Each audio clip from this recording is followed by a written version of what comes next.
Hey, hey, hey, hey. Hey. It is Charlotte. And Daryl. And we are the Bakers. We are here for another episode of Truth for Daily Living. And we are excited about our next guest. Mm-hmm. So as soon as we come right back, we will bring her to the studio stage. All right, it's the Bakers.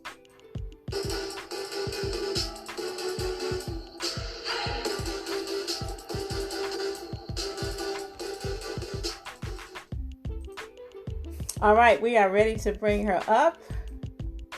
Hello. How are you? Hey, I'm great. How are you? We are doing well. Fine.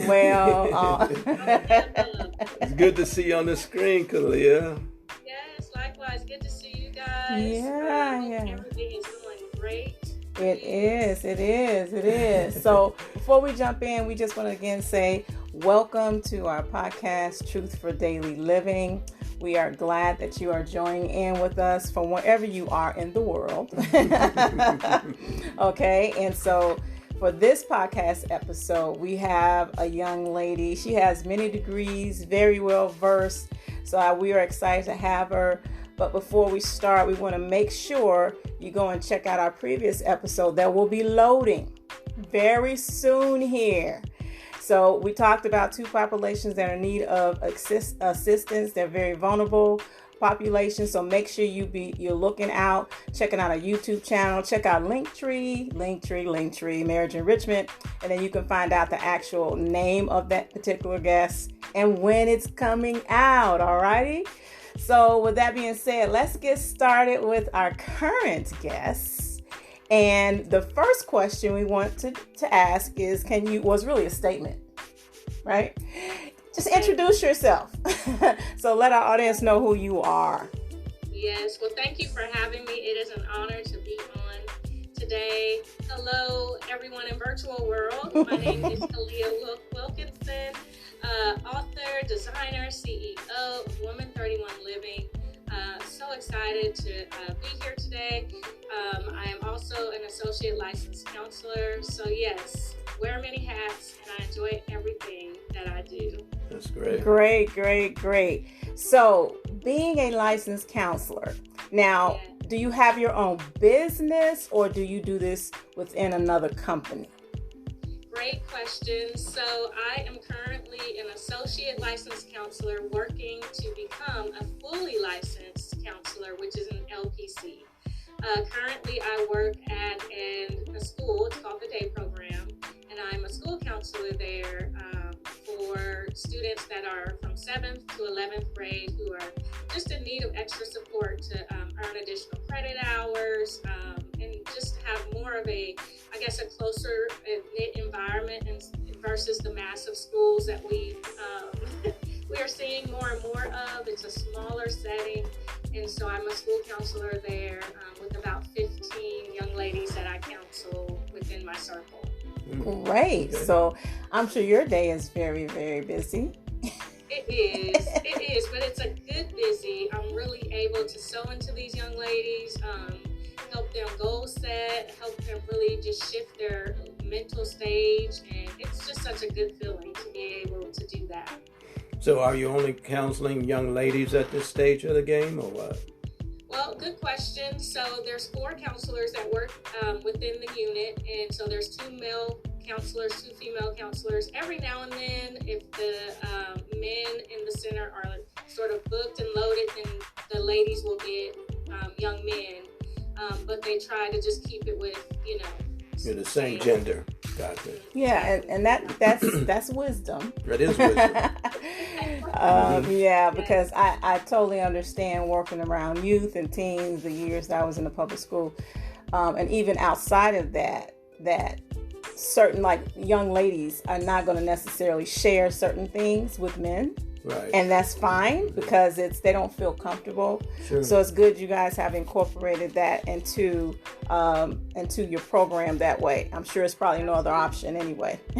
And are the young ladies pretty receptive as to the tools that you're providing them, and then also you're able to connect with them at a personal and another level as opposed to a surface level? Am I getting too? Are we going too quick? I think that's a great question. Hey, dive right in there. Okay. Once they warm up, some of these young ladies actually have probation officers, or some of them are dealing with stress and anxiety. Some of them just need a smaller class setting. So it just depends on their reason for being there, what their history has been, how much they kind of let someone in. I'm blessed to have young ladies that, for the most part, they get comfortable pretty quick and they're able to kind of disclose and share what's going on, and which is easier to pour into them once they're open to it. Yeah, I think it's all about you also, your approach to them as well. And if you're open enough and you're able to share part of your life as well to help them to understand that you're a real person, and give them that outlet and that way to that door open to really allow them to talk about themselves. And then a lot of people, and young ladies and young men, they don't care unless they know that you care, right? And that's important right there as well, right? And so you have to use wisdom in connecting, and then also making sure that they are in a safe environment as well. Is that proper? Yes, absolutely. To that point, I had someone the other day say, "How are you so calm? It sounds like you're in a very kind of heavy or intense environment." And I said, really, it's about listening. A lot of these young people just don't feel like they have a voice and are heard. And so once I just kind of let them get it all off their chest, good, bad, or indifferent, and don't hinder their viewpoint. I need to hear everything they're feeling and thinking, and even the experiences that they lived through before I can, offer anything. Because they're like, what can you tell me that I don't already know?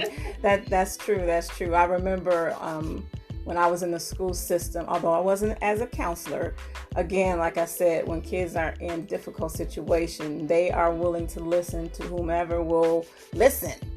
And some of the things I heard were so heartbreaking, and I had to learn to keep a straight face, kind of a blank face. Not to mean I had no emotions, but the stuff that I heard literally just make anyone kind of like break down. But I still had to be that mountain, which I'm sure you do, in order to help them get through it, process through what they can do right where they are. Is that right? That's exactly right. And they'll test you. They'll see how much you can handle, right? They'll see how far they can go with what they have, kind of buried deep within all the layers, to see if you're going to flinch, to see if you're going to pull back, to see if you're going to be, kind of chastising them, or if you're going to say, wow, okay, then what happened? And that's when they're like, wait, what? You heard what I just said, right? Yeah, I heard you.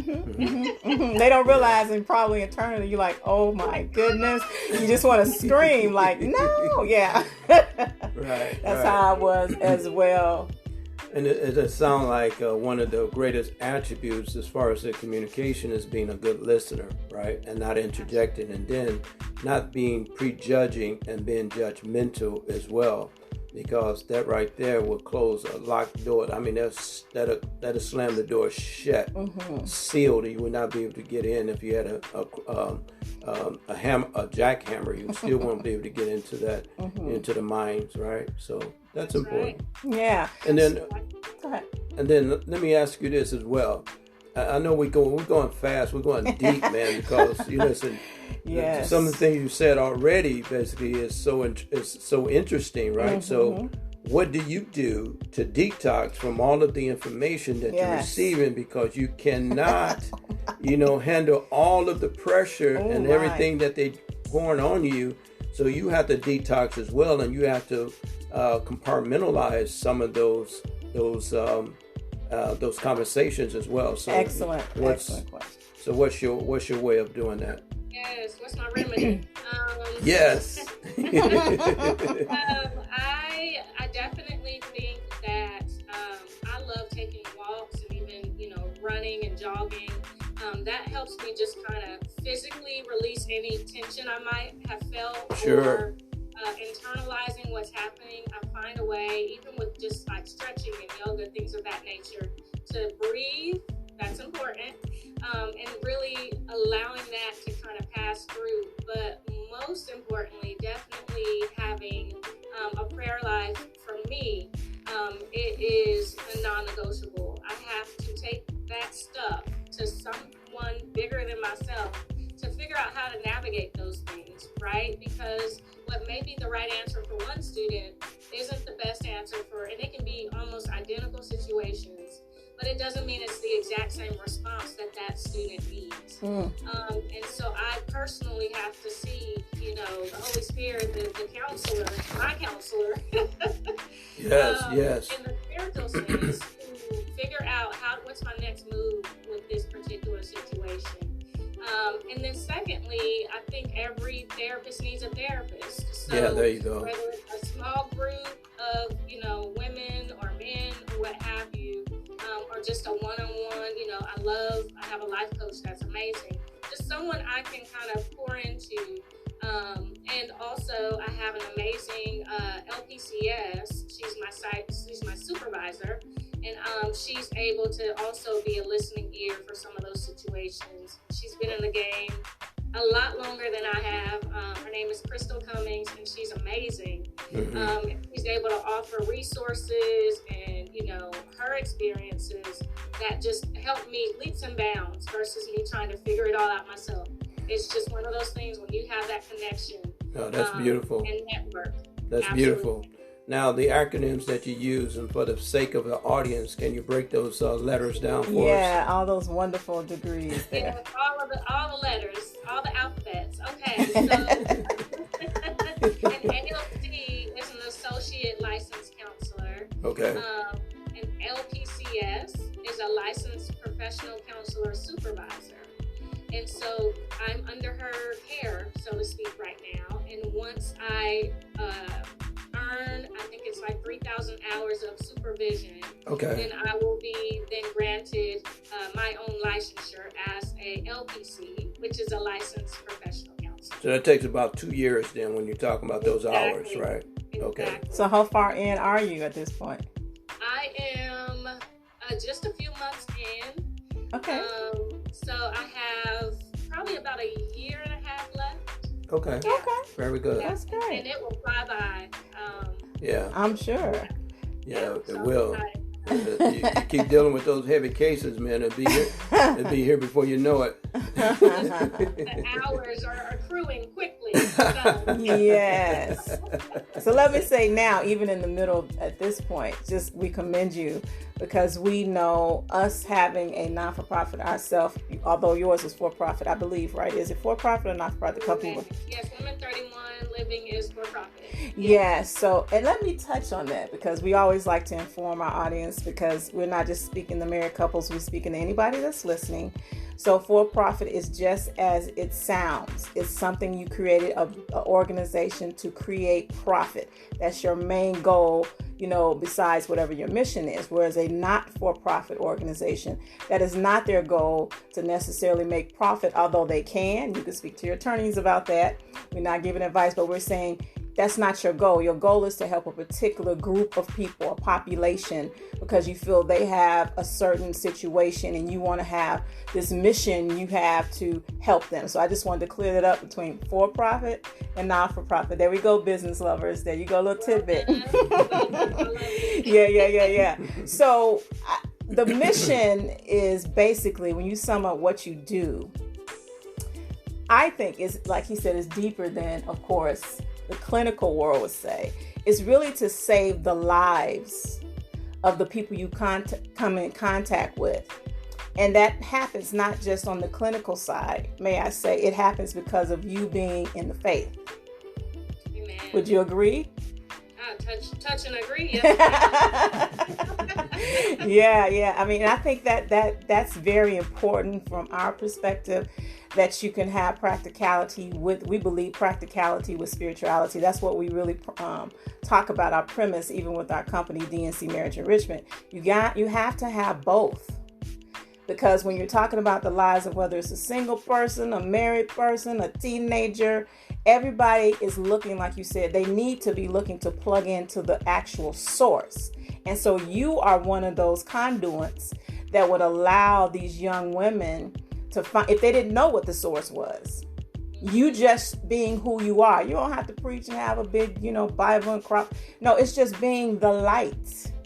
Yes. Right? Would you agree that that's how you're able to really infiltrate and make a difference?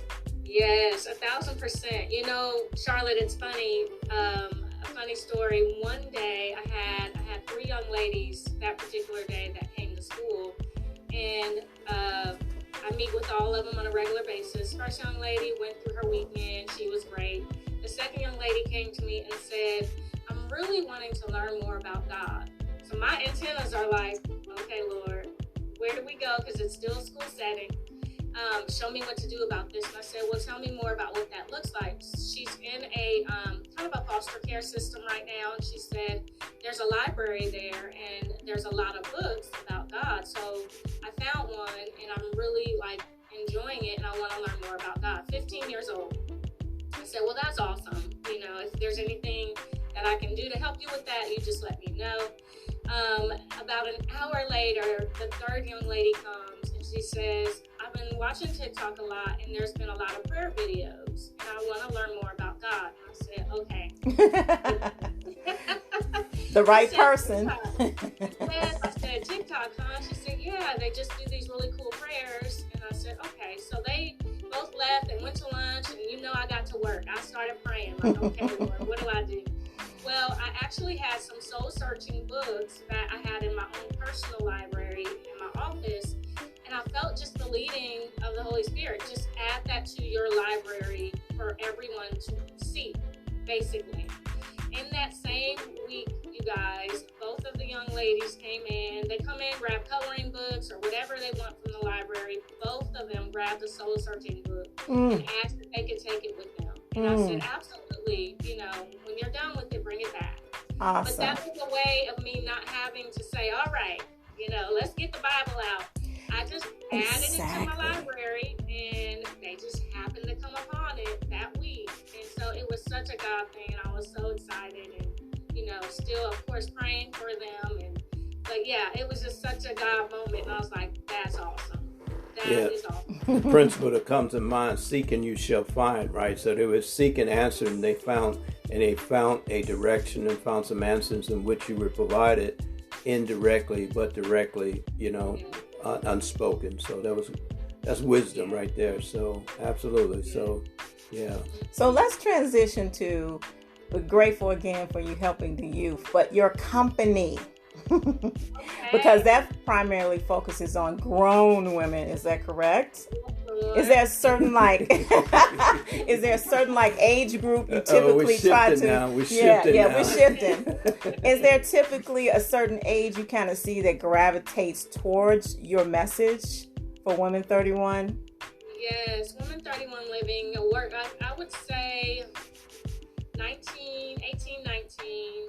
Something about 19. I think it's because you're about to hit 20 and you're like, okay, wait, But yes, 19 to about 43, 44. I know those sound like weird numbers, but that's kind of right where I think people are transitioning because they're hitting a different, decade.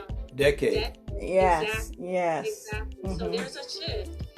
Charlotte, we talked about this as I'm approaching 40. I said, 40 just feels so solidifying. I'm not even there yet. Oh my goodness. And what did I say? I say, I am unapologetically don't care. And I didn't mean that in a mean way, but that's the kind of attitude when we're talking that kind of comes across, that when you get to a certain, decade, I'm in a different decade than you. You get to the point where certain things in my 20s or my 30s, I just don't view the same anymore. And that's a good thing. That means you're growing. That means you're maturing. So when you're dealing with these populations, what type of services do you provide through Women 31? Is it Women 31? I always flip the names. Yeah. Women 31 Living. Now, wait a minute. Before you answer it, I'm sorry. My mind is racing because it's so great. Tell us how you came up with the name. Yes, Lord. So, I know. I think I know, but go ahead. Uh-huh. Sarah, I want to hear what you think. Proverbs 31. He got it. That's exactly right. It was really laid on my heart.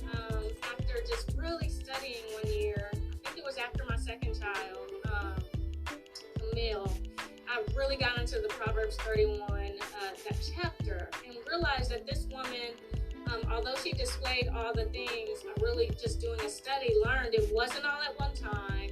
She wasn't, she wasn't crazy. Like, she was strategic. She was able to map certain things out, set systems in place. She had a support group, a network, a tribe. And I really just said, Lord, what do I do with this?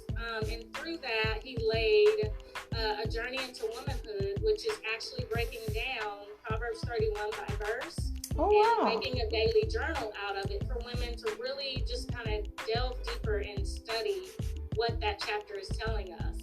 And so that's how Woman 31 was birthed. And then my husband, Laurel Wilkinson, shout out to my husband. My cousin. Woohoo.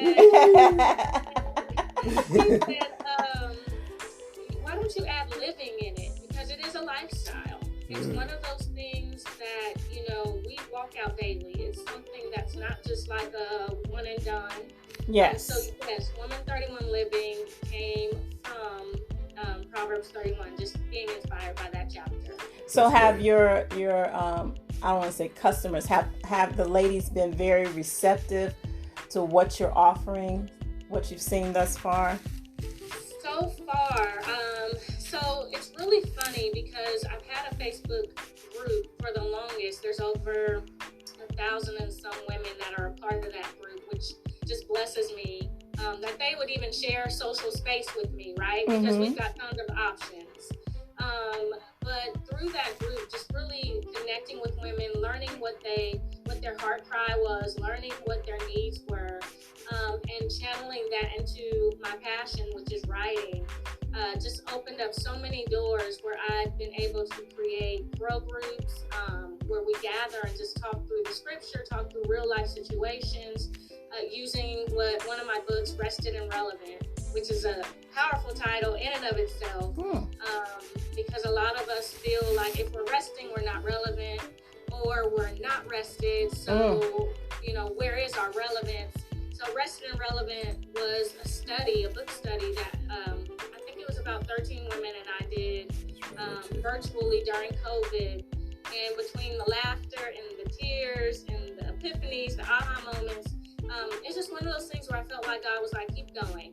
This is a lane where we, as women, and I'm sure men need it too, but we have to unpack these things and uncover what the depth and the purpose is behind them so that we can grow. And I think as a woman, biological woman, that I have found a lot of the people that I've hung around, we think, like you're saying, you feel like if you're resting, that means you're not being productive. Yes. Right? I'm the type of person that's like, I'm going. And I found out, they say you can do multiple things at one time. You really can't. I mean, you can, but you're not really productive. Right. So with that model in mind, I've always thought, okay, if I do this and I do this and I do this and I do this, but what have you really, very little progress in all areas. But it took me time because I always felt like if I'm not doing something, I'm not relevant. So then I'm not rested, right? So with that being said, it's like, how important is it and how does that play into our mental and emotional well-being as women? How much do you think that plays part? Yeah, I think that's a great question, Charlotte. I think for us, it's really settling within ourselves that God called us to be both. And that concept almost flips our brains because it's like, wait, you're telling me I can be both rested and relevant? Like how? Like where's the book on that? And so I think learning just who you are and what triggers you, and this is my counseling talk, like what triggers you, what gets you going, and how do you rest? Like learning those specific things really encompass a wellness package, for lack of a better word, for our mental and emotional state, because we can then say, I'm burning the candle at both ends because I feel, my left eye's twitching, or I'm dehydrated and I can feel that. So really being in tune with our sort of physiological and our mental, emotional state. Like I feel I'm walking through a fog, brain fog, right? Women, a lot of women, that was like a really popular thing during COVID. Like all the articles were coming out on brain fog because we just felt zombie-like. To answer your question, I think with just understanding our mental and emotional state and what works and doesn't work for us personally, we can then create a system that is sort of a health and wellness system for us that works. It's individualized, if you will. So I don't know if that answers the question. Yes, yeah, it does. And what does. I heard, because I interpret things a little bit different. Basically, it's kind of like wonderful creating a balance, right? And having a balance, meaning that you're going to be synchronized with what you should be doing based upon what you're doing at the moment. Okay, right? And then I would agree with that, but you know, Lorena always talked about sort of just the term work-life balance.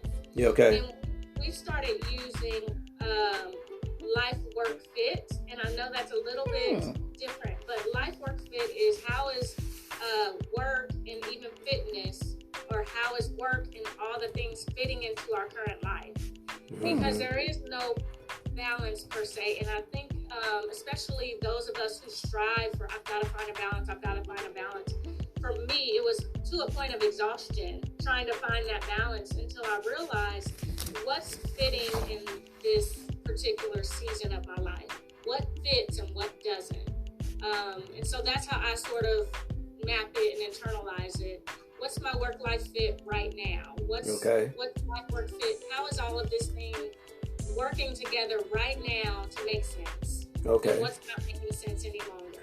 Okay. That's good.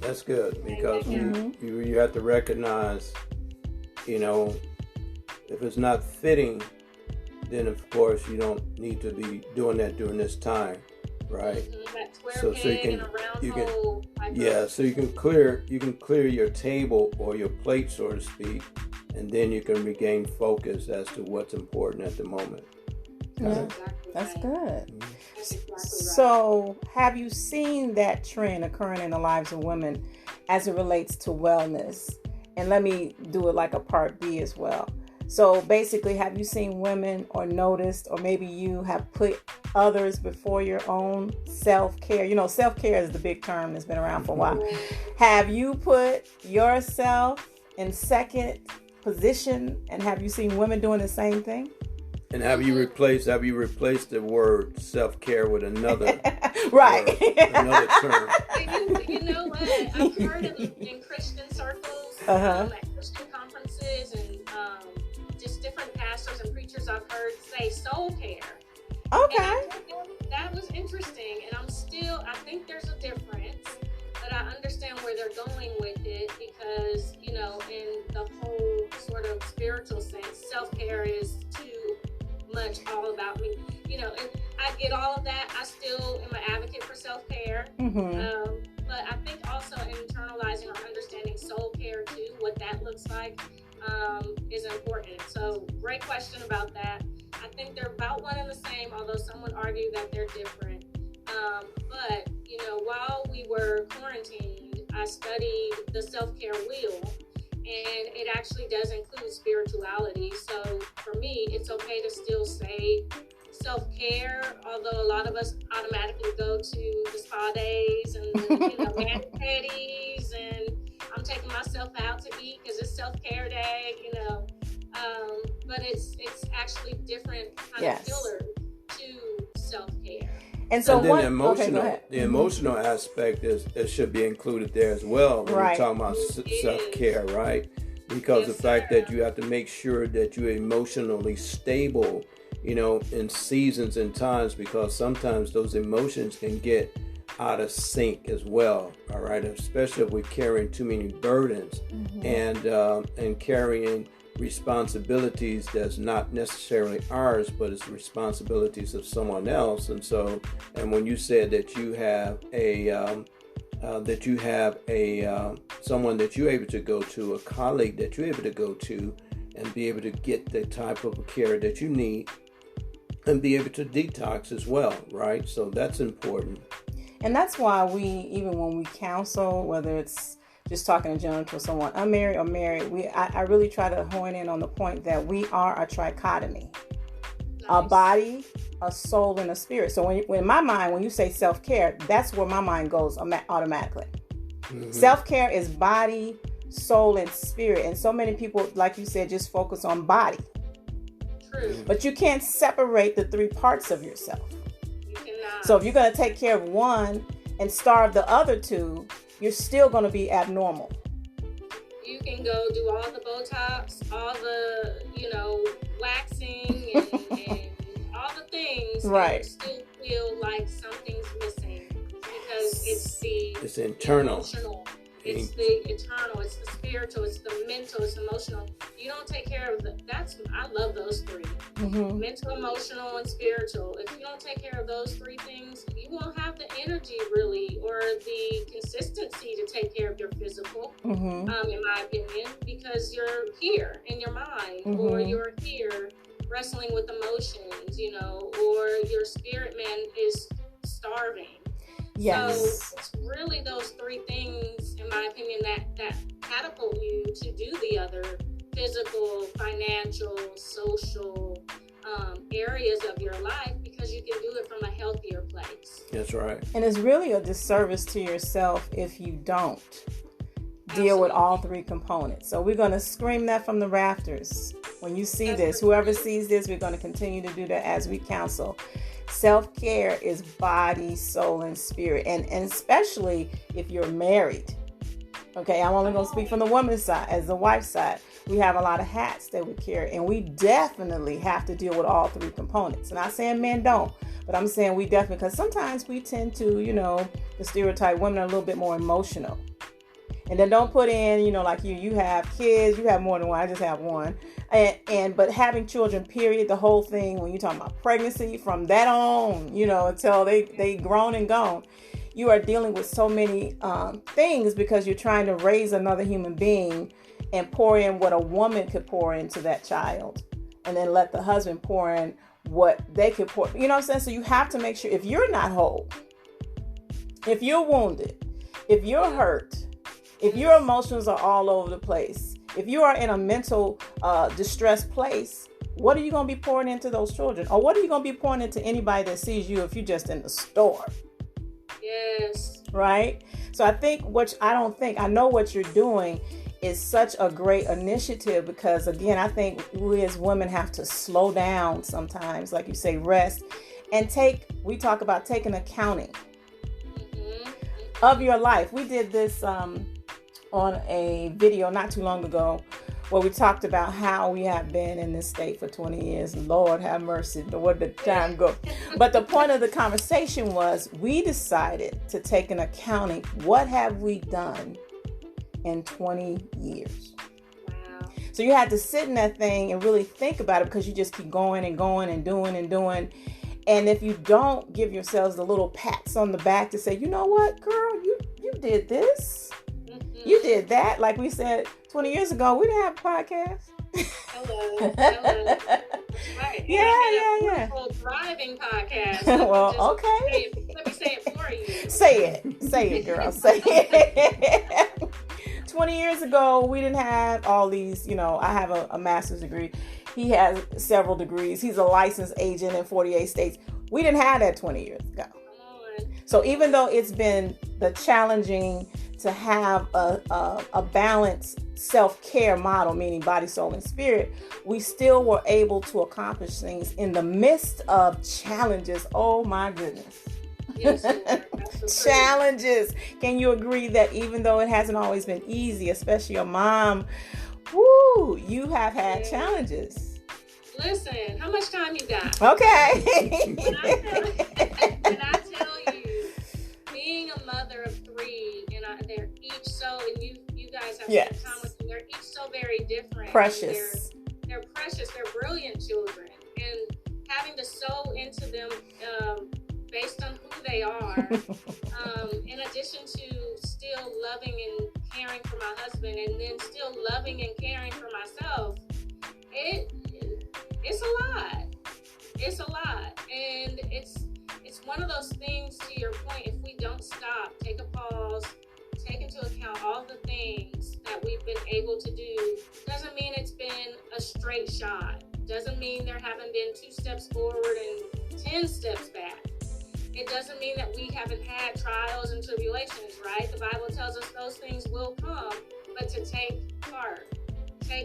Like, we have to reflect and really take heart and realize we're doing well. We're doing great as long as you are moving forward.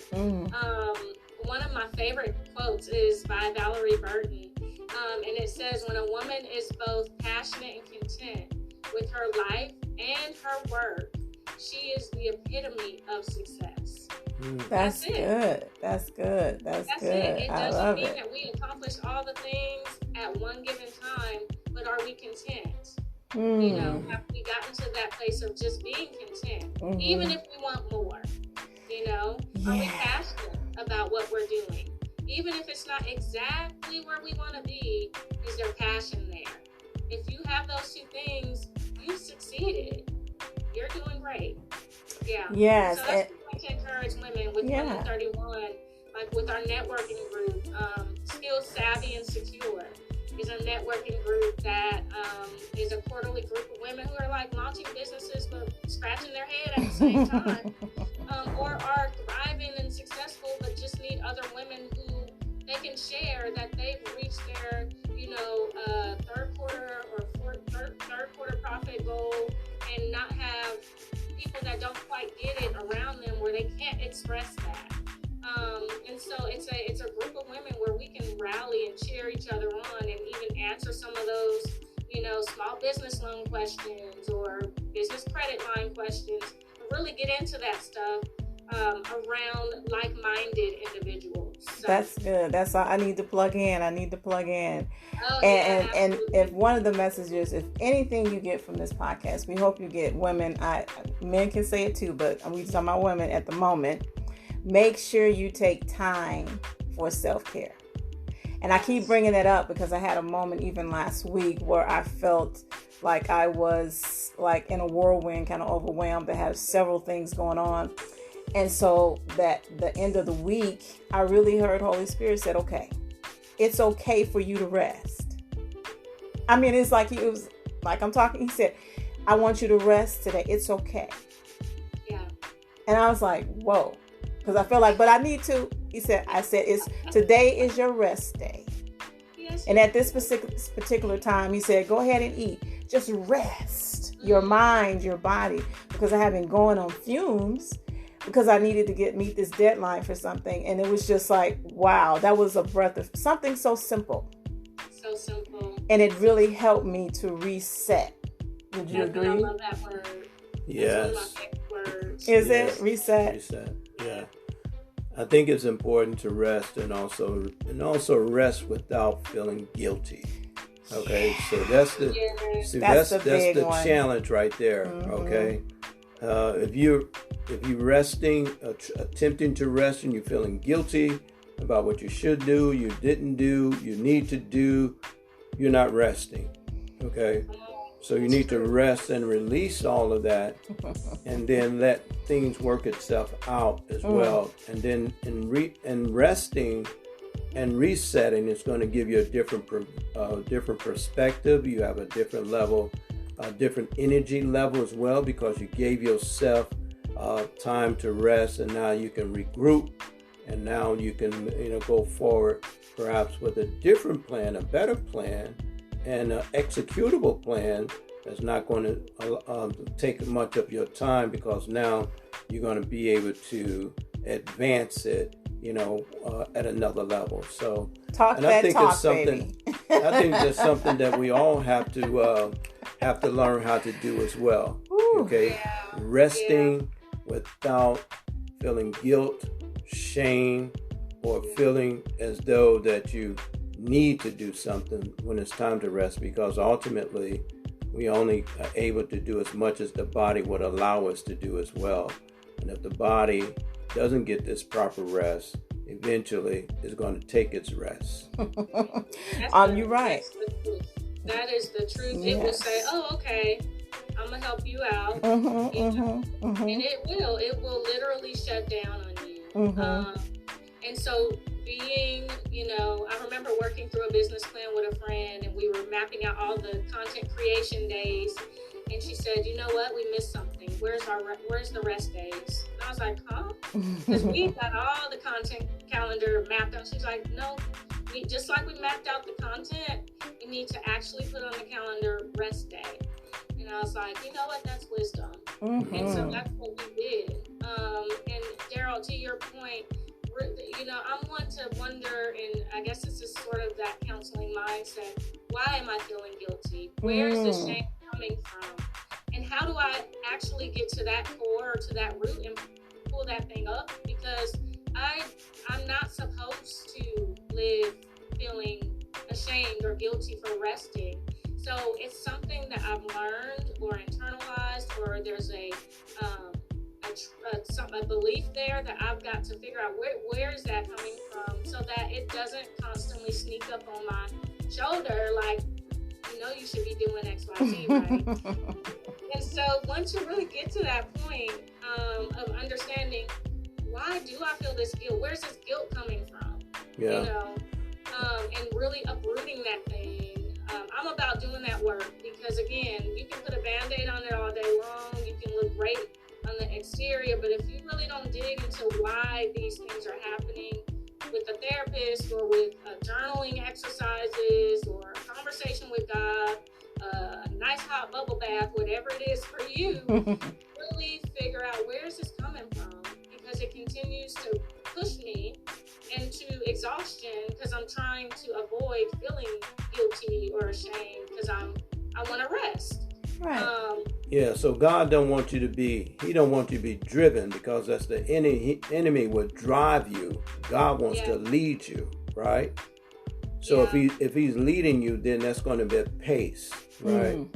If you've been driven, then you're going outside of your pace, and you've been driven by something externally. Come on, that's true. And you're no longer in control of the situation. Right. At least with God, it's a partnership. Right. And you're walking and listening, and you're with Him in the step by step. But when you're driven, you're all over the place.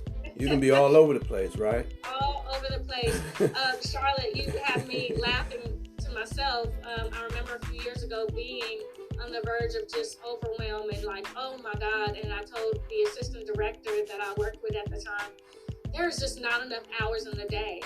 And I tell you instantly, Holy Spirit convicted me and said, well, what all are you trying to do? That's good. I knew not to answer that question. Right. You don't want to answer that one. Not right. Yeah. Wow, we are so enjoying talking to you. So it's a mindset. It's something that taking place even probably in your youth or as a child. Maybe your upbringing. Maybe it was the discipline of your parents that told you you need to do this, that, the other, and you need to make sure it's completed no matter what. I'm just saying. Yeah. Right? And so, and if that's a mindset, or it could have been a corporate mindset that you learned in one of the meetings as well, because they would put the pressure on you, to get the work out of you, but you still have to be able to maintain and to be able to manage, the projects, manage your time, and then manage your energy level as well, because we're still yet human, and we know that when it comes to productivity, and if there's money attached to the productivity, what is most important? The money or the productivity? That's good. You follow? Really good. And so really there. And I'll add to the pile if I could, as we get ready to wind this up. It could also be, another option could be that if you feel like you're not where you want to be, that you don't have any time to wait or rest. Yeah. because you may have projected, I'm going to do this, and I'm talking about from personal experience. I want to do this, I should be here, I should be there. So you feel like you got to keep going, because it's literally a disappointment. That's really what it is. At the root, yeah. And you're dealing with that disappointment thinking that I can't let that happen again, so I got to keep going. I got to keep going, and I don't rest. Right? Mm-hmm. So you have to really sit down, ladies, what we're saying, and gentlemen, and make sure you're taking an assessment of your life. What, like he said, is really driving you. Yeah. Okay, because you need to dismantle that thing, get rid of it, because just being driven doesn't mean you're going to be successful. So true. So true. Yeah. And, there's a great podcast. I can't think of the name right now. Well, it's called Dre All Day. Work on Your Game, I believe it is. Mm-hmm. Now, he does use language for those of us who can't tolerate a little language here and there. But he talks about, one of my favorite episodes is about productivity versus effectiveness versus efficiency. And how we can get caught up in a productivity wheel, and we're producing, but is there effectiveness to it? And that's thing, good. When I tell you, hit me to my core. I sent it to Laurel and I was like, hey, are we just producing? and then Dre goes a little deeper and says, not only does it need to be effective, but is it efficient?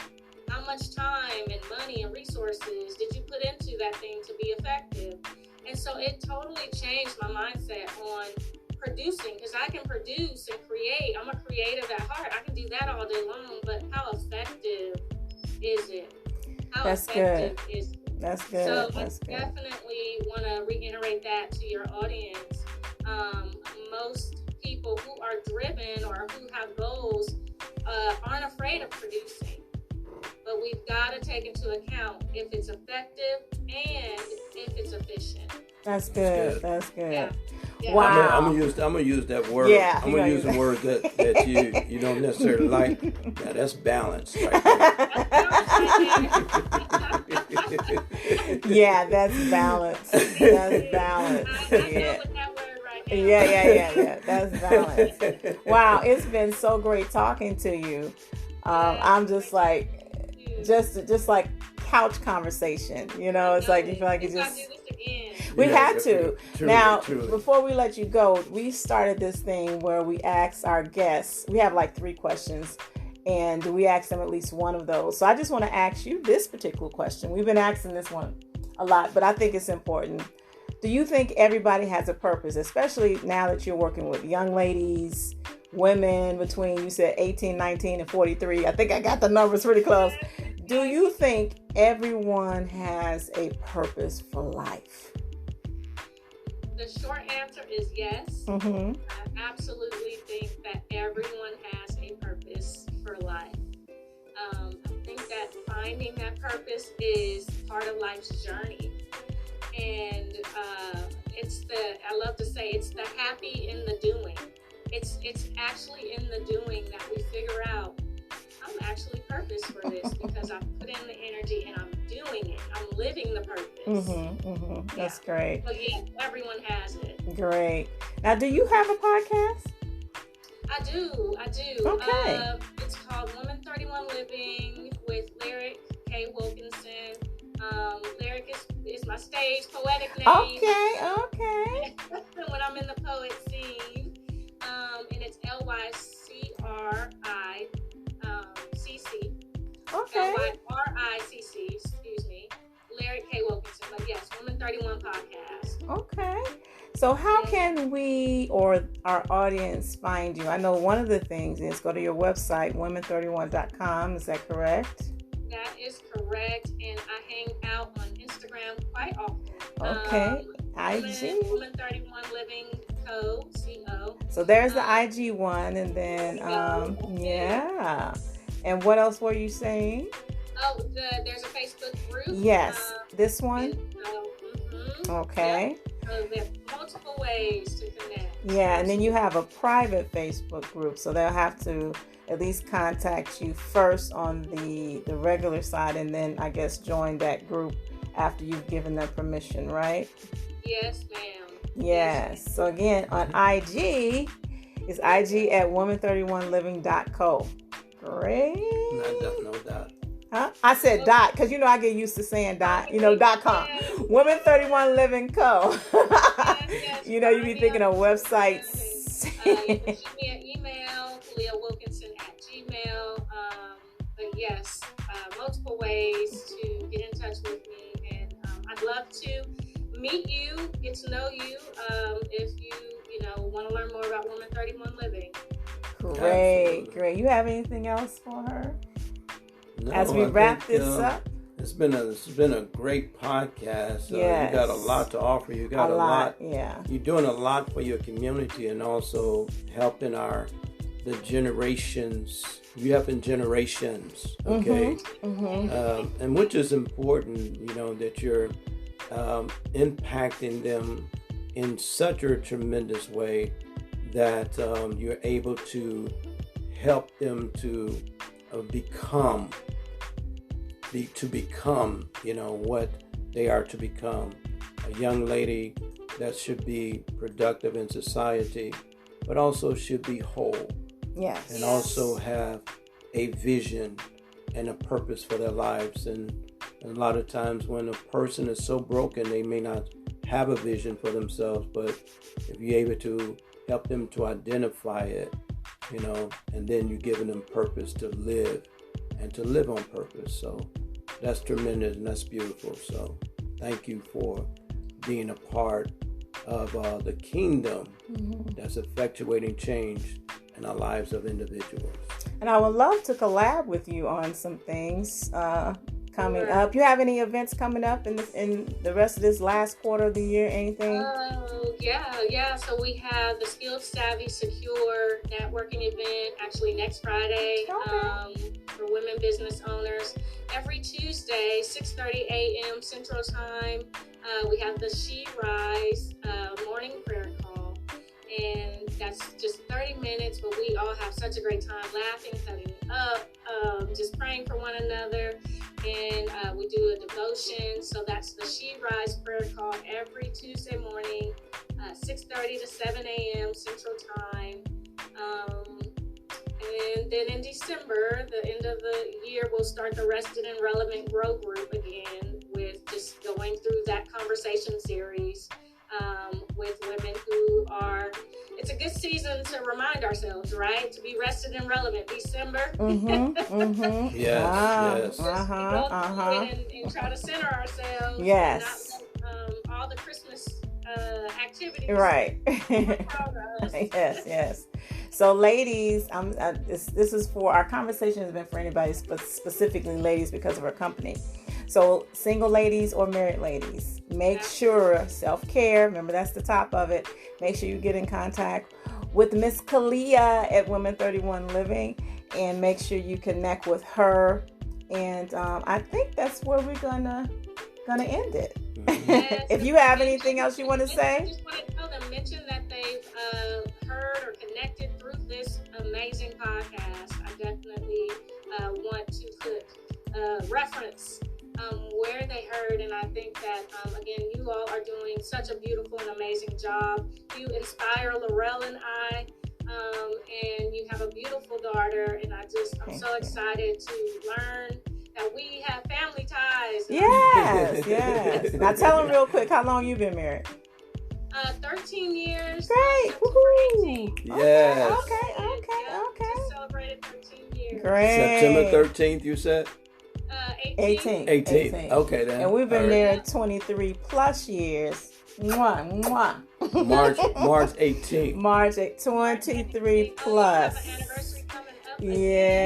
Again. So, I mean, it's good, marriage is good when you're with the correct person. That your life partner that has your vision, that has your back as well.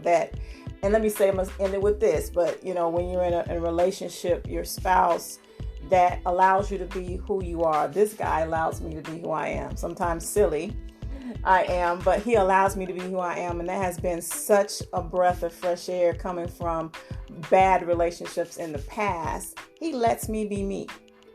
Love it. And when you are married, I'm going to say the last tidbit, that should not change. When you preparing to marry someone, they should not be trying to mold you into their image. Come on. You are a daughter, in our perspective, or a son of the Most High. So he is the one that has the mold for you. That's it. Just putting that out there. I don't know. Yeah. So yeah, That sound like a message right there. But, you know, It's part 2, ladies and gentlemen. part 2. Be back on to finish Yeah.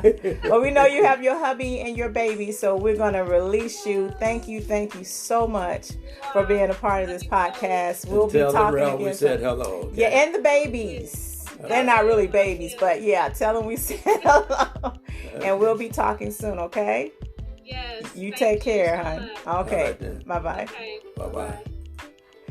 Wow, that was another great podcast. Our guest, we were so grateful that she joined us on this podcast. And so we're going to keep it moving.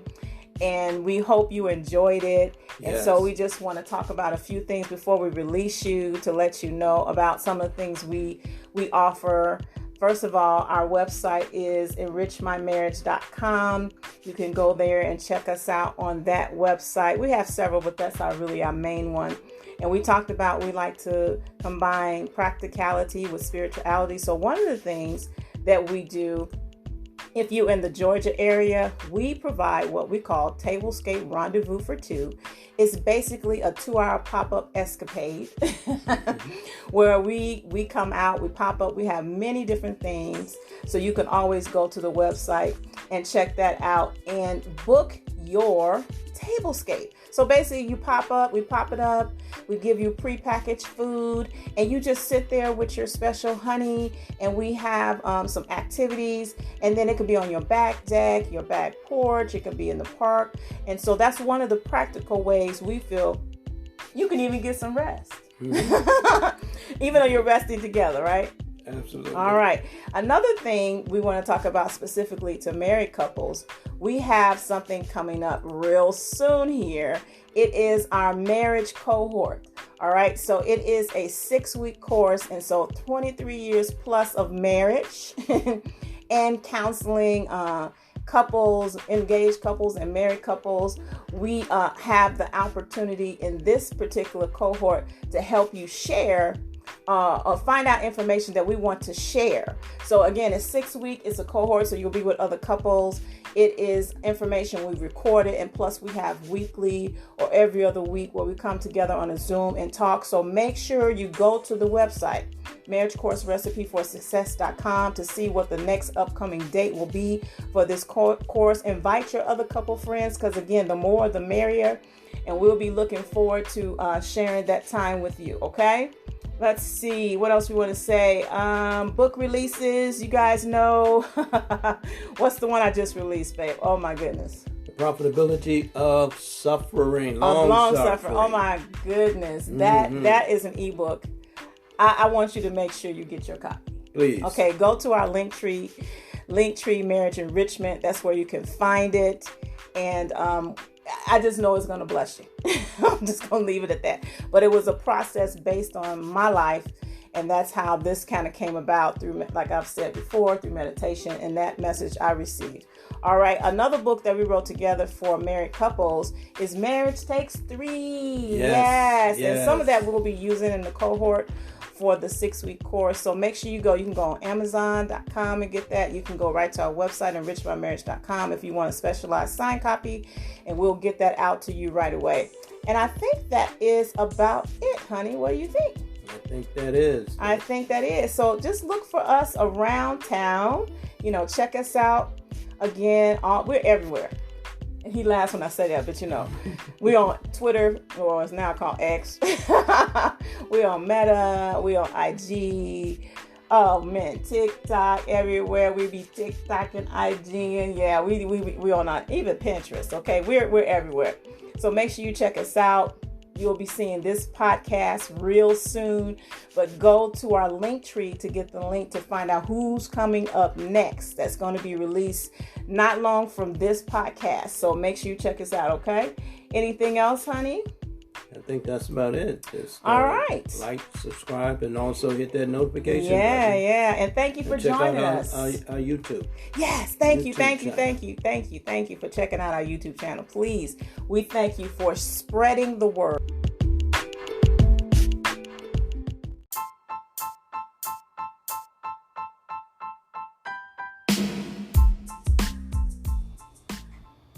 Hello, hello, hello. It is Charlotte. And Daryl. And we are the Bakers here for another podcast, Truth for Daily Living. Yes. And we have someone, oh my goodness, I've known this young lady quite a while, but she is truly like blowing my mind with all the work she's doing. So as soon as we come back from this commercial, her and her husband, as soon as we come back from this commercial, we're going to get it going, all right? It's the Bakers.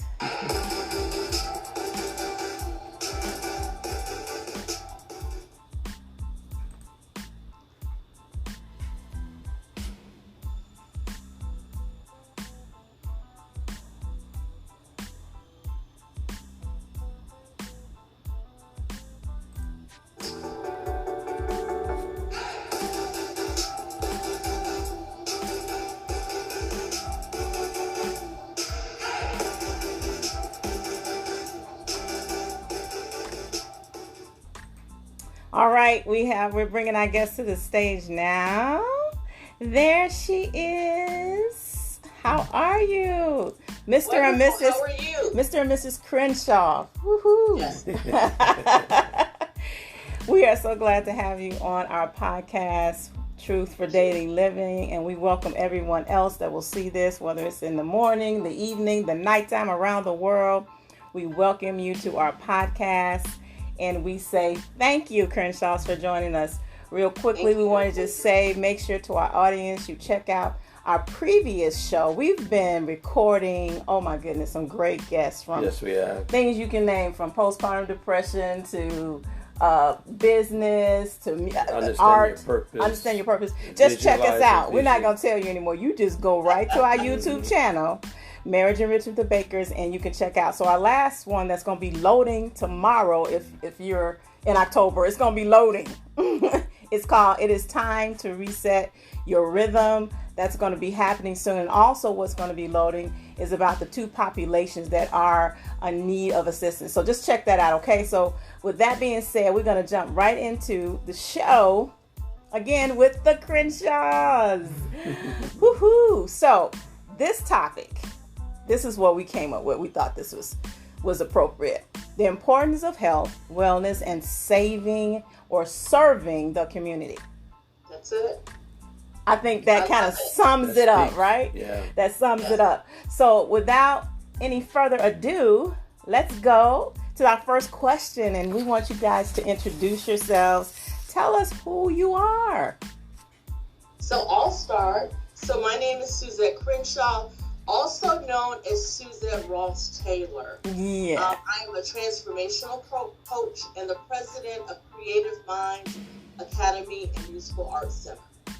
I'm also the director of Community Builders at ABC of Illinois, and I'm married to this amazing guy, Byron Crenshaw. Cool.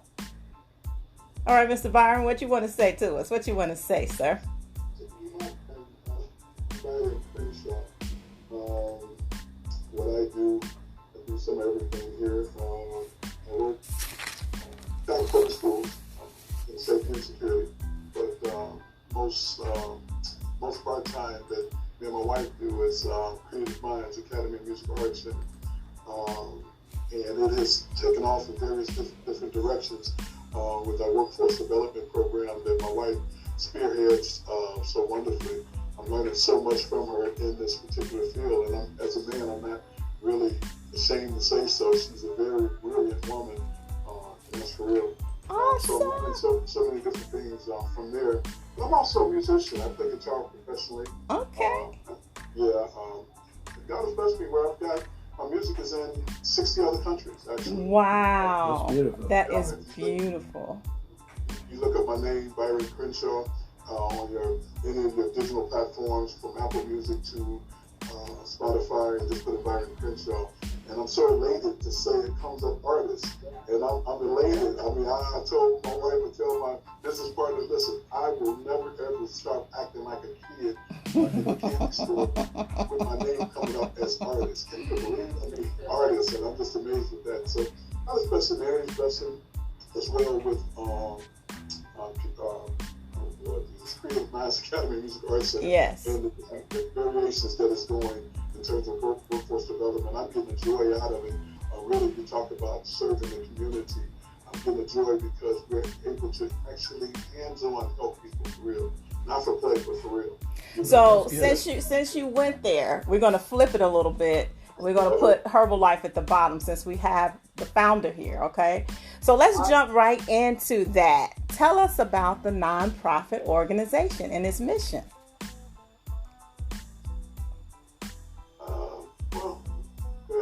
Well, Creative Minds was established to commit resources to activities which are intended to improve the quality of lives, economics, safety, and educational enhancements of youth and their families.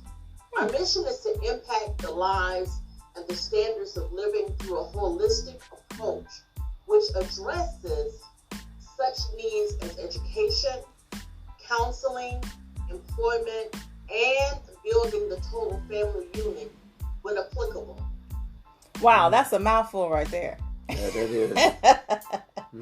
That is a hefty job. When you say, honey? No doubt, no doubt.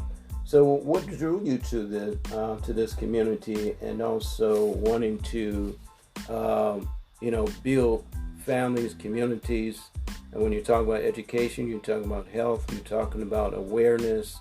What drew you to wanting to really to pour your heart into that area? Because I know that you have to have a passion, to really to pour yourself into the community, because the fact that community have issues and problems that needs resolution, right? So what drew you to the community like that? Well, over the past 30 years, I've worked in services. I worked as a program manager, a program director with the oversight for workforce development programs in Chicagoland area. I also worked with individuals that were incarcerated. So my goal was to help people help themselves. Mm-hmm. How do we transition a person that's been incarcerated, that has no skills, abilities, the value, the worthiness of what they will have when they leave the penal system is zero? How do we build that structure? Mm-hmm. How do we show those individuals that, yes, you made a mistake, but now I'm going to give you the tools necessary to be a productive citizen, to now have an income. We also provided family unification, having events where the families could actually come to the facilities to have engagement. So now once they go home, they're not strangers. Mm-hmm. They're understanding, that they're transitioning, that they're not coming straight from the penal system, but now they're coming with a paycheck. They're coming with the industry recognized credential where they can make a difference not only in their families, but in their communities, because now they're tax-paying citizens with the background.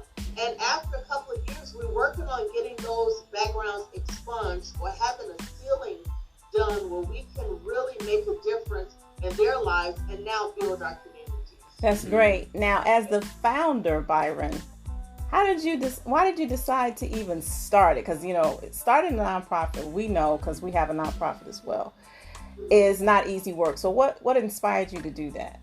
Well, two things.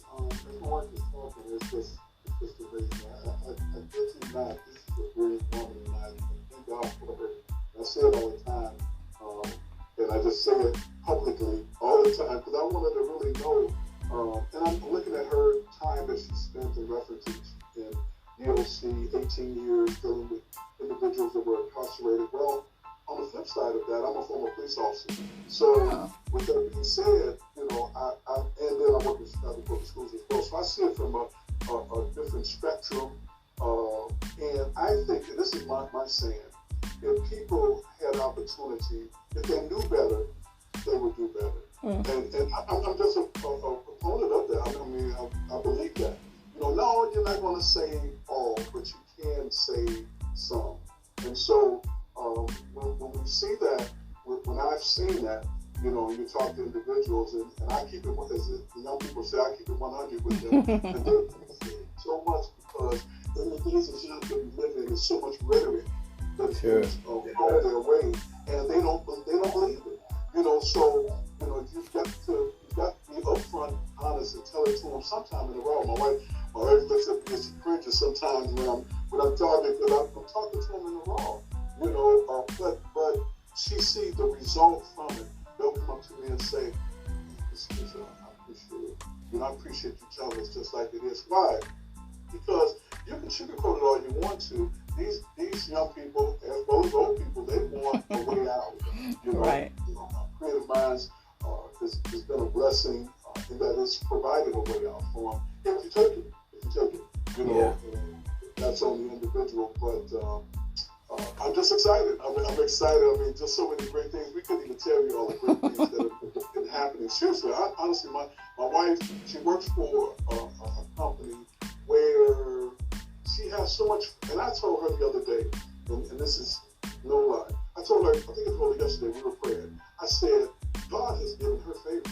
She has favor beyond measure.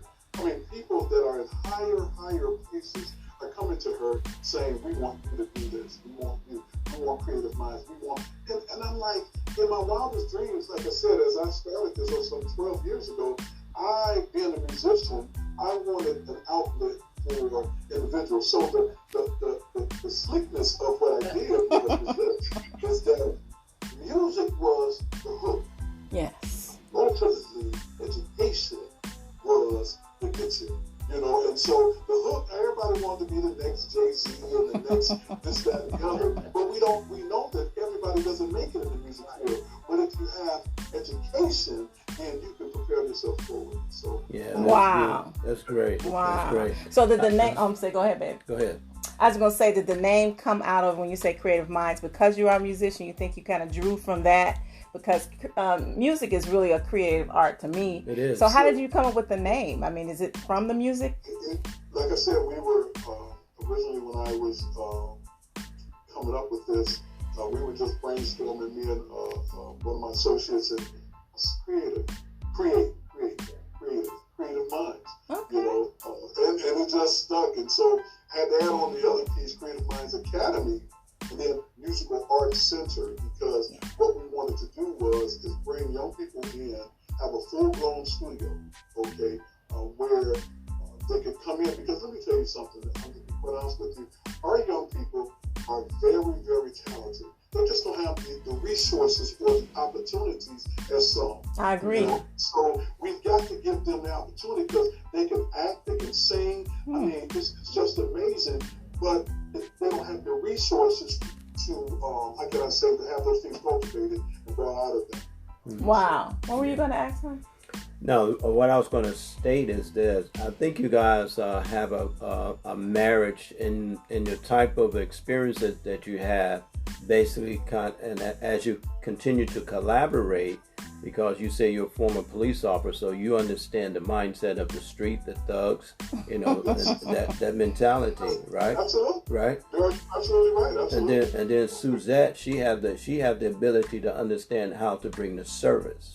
You understand how to service the people, and how to give, and how to reach them at a right where they are, right? Mm-hmm. So as you guys continue to collaborate even deeper, I mean, this thing is going to get wider. It's going to get explosive, okay? Yes. Because of the fact that now you're putting those experiences together, the street mentality and the education, basically, man, that is so unique and so powerful. Wow, okay, that is so amazing. Do not take that for granted, and then give it some more thought as to how can you go deeper as well, because of the fact that you already have an audience, okay? You understand what their needs are, okay?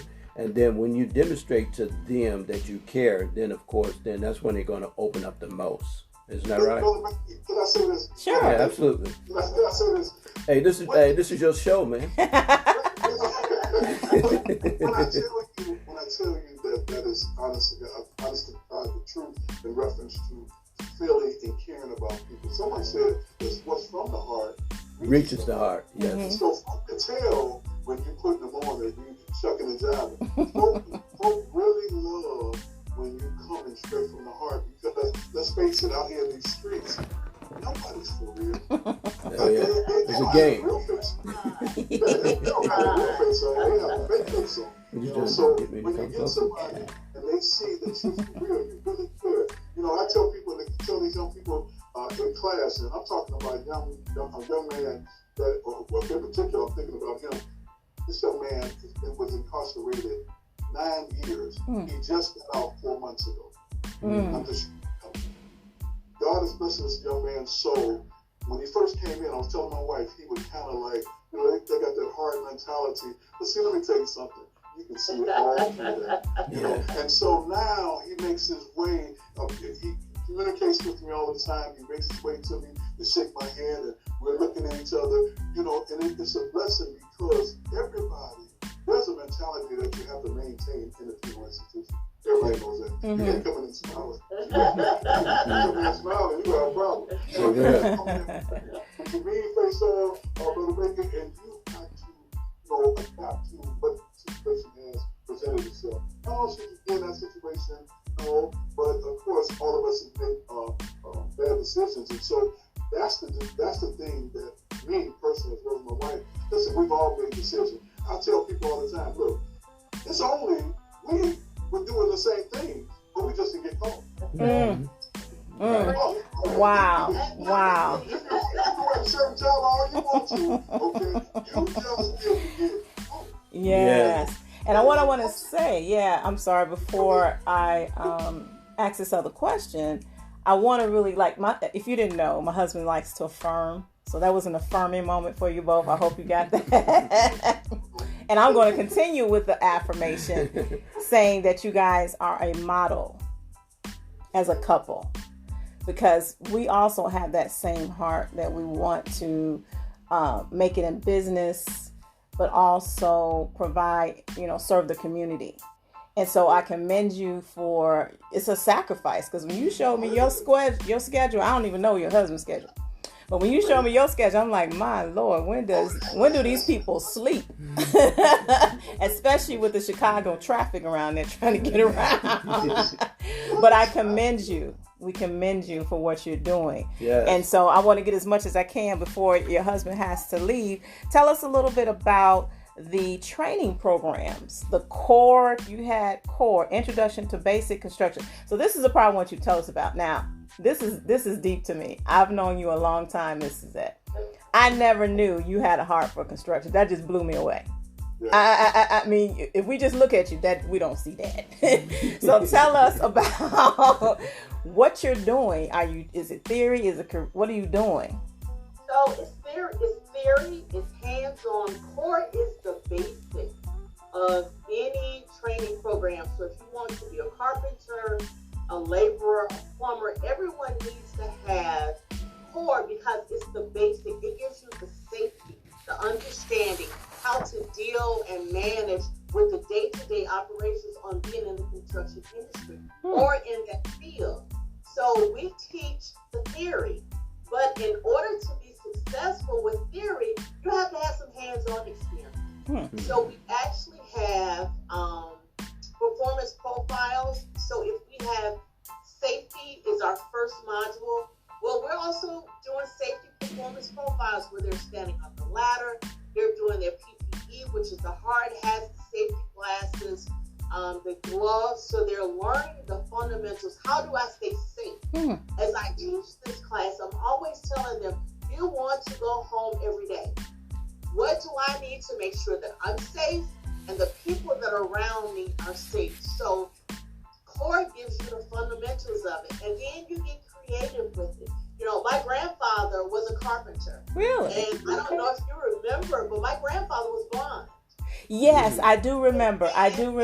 Yes. But let me tell you, we had a house on the west side that was a hood house, and he remodeled that house, and I was only remember Mm-hmm. the smell of wood. I wanted to be out there with him. And he would take an extended wood ruler and hit the end of it, whatever he needed to mark, and fill that spot. And he could cut with the saw better than you or I could. Wow. And he couldn't see. So that desire has always been, a part of my DNA, because I was out there in the mud with him at 7, 8, 9 Wow. years old, building. And, a lot of people have these houses where you close the bathroom door and the lights come on. We grew up with that stuff. So he was definitely, a man before his time. Most would call it motherhood. So because I saw those things in the house and, the building and the love for, the construction industry, I had an opportunity to take this class working with the residents at one of the HTC centers, where I actually took them to training. And I said, hey, I've always wanted to be a carpenter. My mom said, go to college, get an education. People in construction don't make money.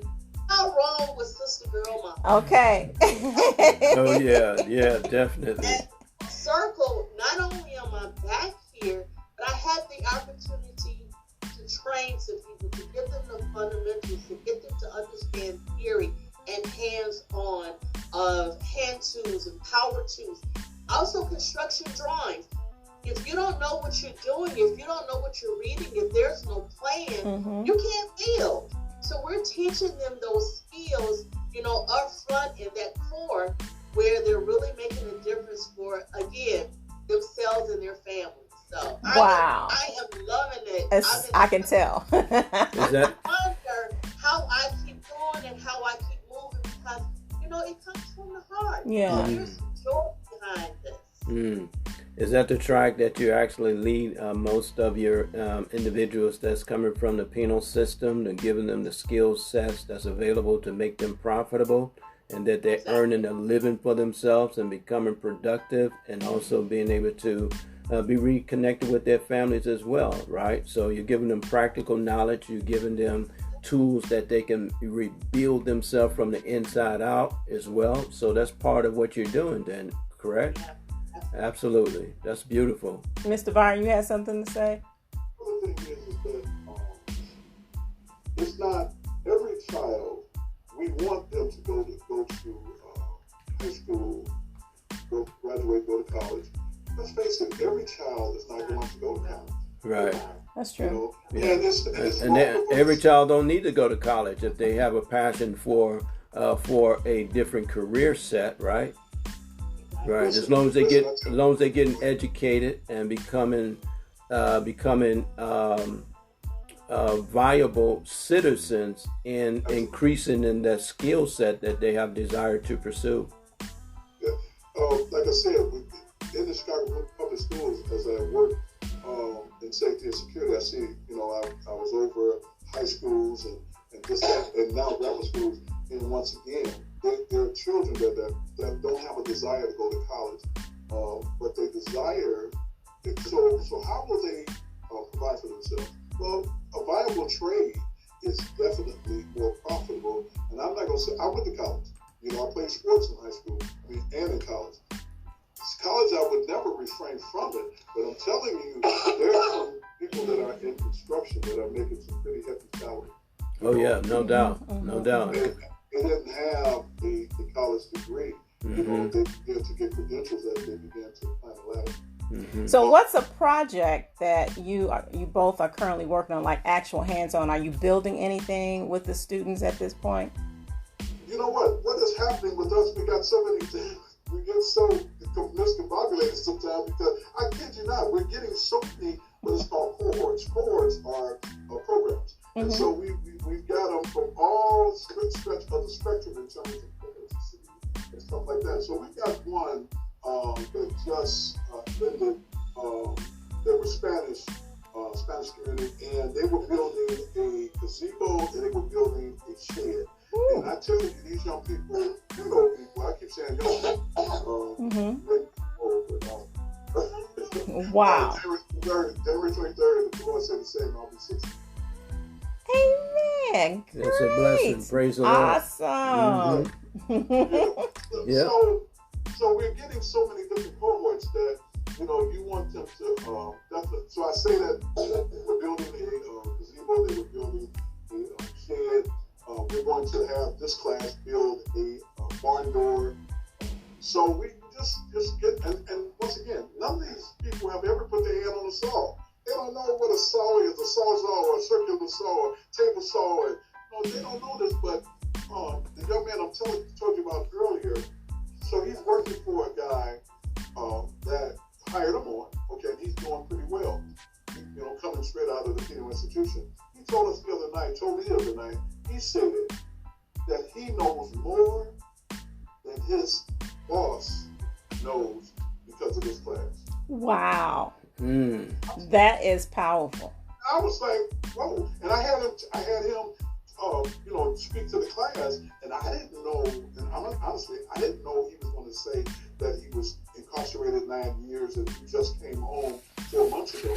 I didn't know he was going to say it, but it was great that he did, because there are other young people that are there that have 1 foot in the street and another foot in this program. And so we're hoping that they'll put both in the program as opposed to both feet back. May I dare say, you guys are parents. Oh boy, yes. You are parents of multiple generations. Yeah, because it sounds like it's predominantly young men. I don't know if you have any young ladies in the program. We got young ladies. Okay, but it sounds like it's predominantly young men, though, probably, right? Yeah. But you guys are parents, because you are saying, this is my interpretation of what everything you've been saying, is that I see you, you made a mistake, we're moving beyond that mistake. Now let us teach you, let us train you, so now you can go out and become a productive young adult and make us proud parents. That's what I hear. That's it. And she's the mother. She's Yes. She mothers them to death. To life. Yeah, to life. I got you. Yeah. And she gets on me because she said, just too hard, just show me this. But they appreciate that. Yeah. No. Suzette, listen to me. Okay? One man talking to agree with another man. Men need real men to tell them how to get on the right track. You understand? Because of the fact that real men and young men will respect men that would tell them the truth. Because a lot of times when they was growing up, they didn't have someone to discipline them and to correct them when they're wrong. And so that right there says to another man that he cares, he loves me. Yes. That's a love language for men. Okay? That's good. All right. So now, and don't misunderstand the communication of how we receive information from a strong man. Yes. Okay. That's great. I mean, that's a balance right there. So you do your thing, let him do his thing. Okay. He gonna tell you, yeah, because he's that guy. He would do exactly what you're doing, Byron. He doesn't sugarcoat it. And sometimes I would be in the side, Suzette, saying like, "Wait a minute, baby, just a little bit." He said, "No. They need it just like I said it." And I say, "Okay, I got you. Now the other part of the core, you said aviation. Now what I want to bring out is you have 2 sons, Suzette, and one is. You got 3 sons. Okay, let me back up because you didn't tell me. But one of them is a pilot. Captain David Taylor, yes. So does he help with the aviation part? So that's going to be our second part. Wow. Woo. That is amazing. Yes. Because I know he loves what he does. I get a chance to speak to pilots quite often on my job, right? What I do. And every pilot that I've spoken to, they say they love it. I had the opportunity to speak with my first female pilot maybe about 3 weeks ago. And I'm like, I'm glad you're on my line with me because I want to know, how did you get involved in becoming a pilot? She was never in service. She was influenced by someone and she taken a class. And these are young people. They like, 20s and early 30s. You follow? And they love it. And so pilot, basically, that can be a industry that young people should really take interest in. Yes. So your son loves it? He loves it. You know, we cultivated him as a young man. You know, I worked for the airline. My ex-husband worked for the airline, so he understood the airline industry. But you know, we would purchase simulator games. He never went to the military. Went straight to college, and his situation is unique because we ran out of money. Gas was $6 a gallon back then, and we're in a recession. And I said, "Come home, finish your education home." And he actually went through a program where he was a student, and all he wanted was his hours, you know, just so that he could have his private license. And not only did he receive those licenses, but he also became a flight instructor. And then he worked for a courier service where he was over in the Virgin Islands for 3 years. Well, I'm sure that had to be rough. Huh? Yeah, that was rough. And you know, that big break came where he had an opportunity to work for Mainline. And working for Mainline, you know, the sky's the limit. So he's actually in training now. He's changed airlines, so he's with a different airline in training now. But he is captain. Yes. Daniel, and he's only 33 years old. Wow, that's beautiful. That is amazing. I Tell salute- him we say kudos. I salute Captain. Yeah. Tell him we say kudos. I mean, that's going to be great once you get that part of that program up for them to see someone that looks like them. Because I'm assuming most of your population is minority students. So to see another minority in a position of authority like that, man, that can just take it. I can't even imagine. It just takes it so far because, you know, typically, as we know, a lot of our minority children, they focus on, well, I want to be a ball player. I want to be this. They think that's the only place money is. And you're talking about being a businessman. Then you're thinking about the dark side of business when people they selling, you know, street pharmaceuticals, if you will. But there are more ways that make money besides being a ball player or the other stuff that they focus on because they have no examples. Right. None at all. Few examples. Okay, few examples. See, let me clean it up. Few examples. And me myself, I talk about him often. I'm so proud of him. I don't know what to do because here's this young man. He was what, 33. years old. Makes 6 figures. Plus, I meant to say, my wife said, plus 6 figures plus. This young man can go and buy anything that he wants. That is amazing. It's amazing because what you just said, when you show someone a model of something, they now start to believe that maybe I can do the same thing. And so that's the reason why our young children, we're not privy to going to flight school or going to school to be a pilot. Daniel amazes me on this level, and I'll leave it alone. Most African men in the being a pilot, there's not many. You can count them on your hand how many that are captains of those planes that you get on frequently. Honestly. So this young man at 33 years old is a captain. The captains are 50, 40, 50, 60 years old. Yes. Yeah, So you're right. this young man is 33 years old and he runs the show. That's awesome. So that's just amazing to me. Not so much because he doesn't have a character like that, but it's just amazing for him to be in that position. That's why I'm so proud of him because everybody is not out here, as you said, selling pharmaceuticals. Right. Street pharmaceuticals. Yeah. And that's a great thing. Yeah. And you said, it's not enough good stories told like that. I'm sorry, go ahead. That's okay. yeah, you said one great thing about a model. He's a model. So if you have a model, then you can create a pattern. You follow what I'm saying? That's good. So now you guys can create a pattern. He can create a pattern, and the pattern can be duplicated, right? So it's going to be part of the training process. Wow. basically. Wow. Now, another key question before we move to Herbalife. Have you thought about doing this model outside of Illinois? I knew you was going to ask that. Yes, yes. And I was waiting on you to say it. Yes. We already have a partner in Alabama.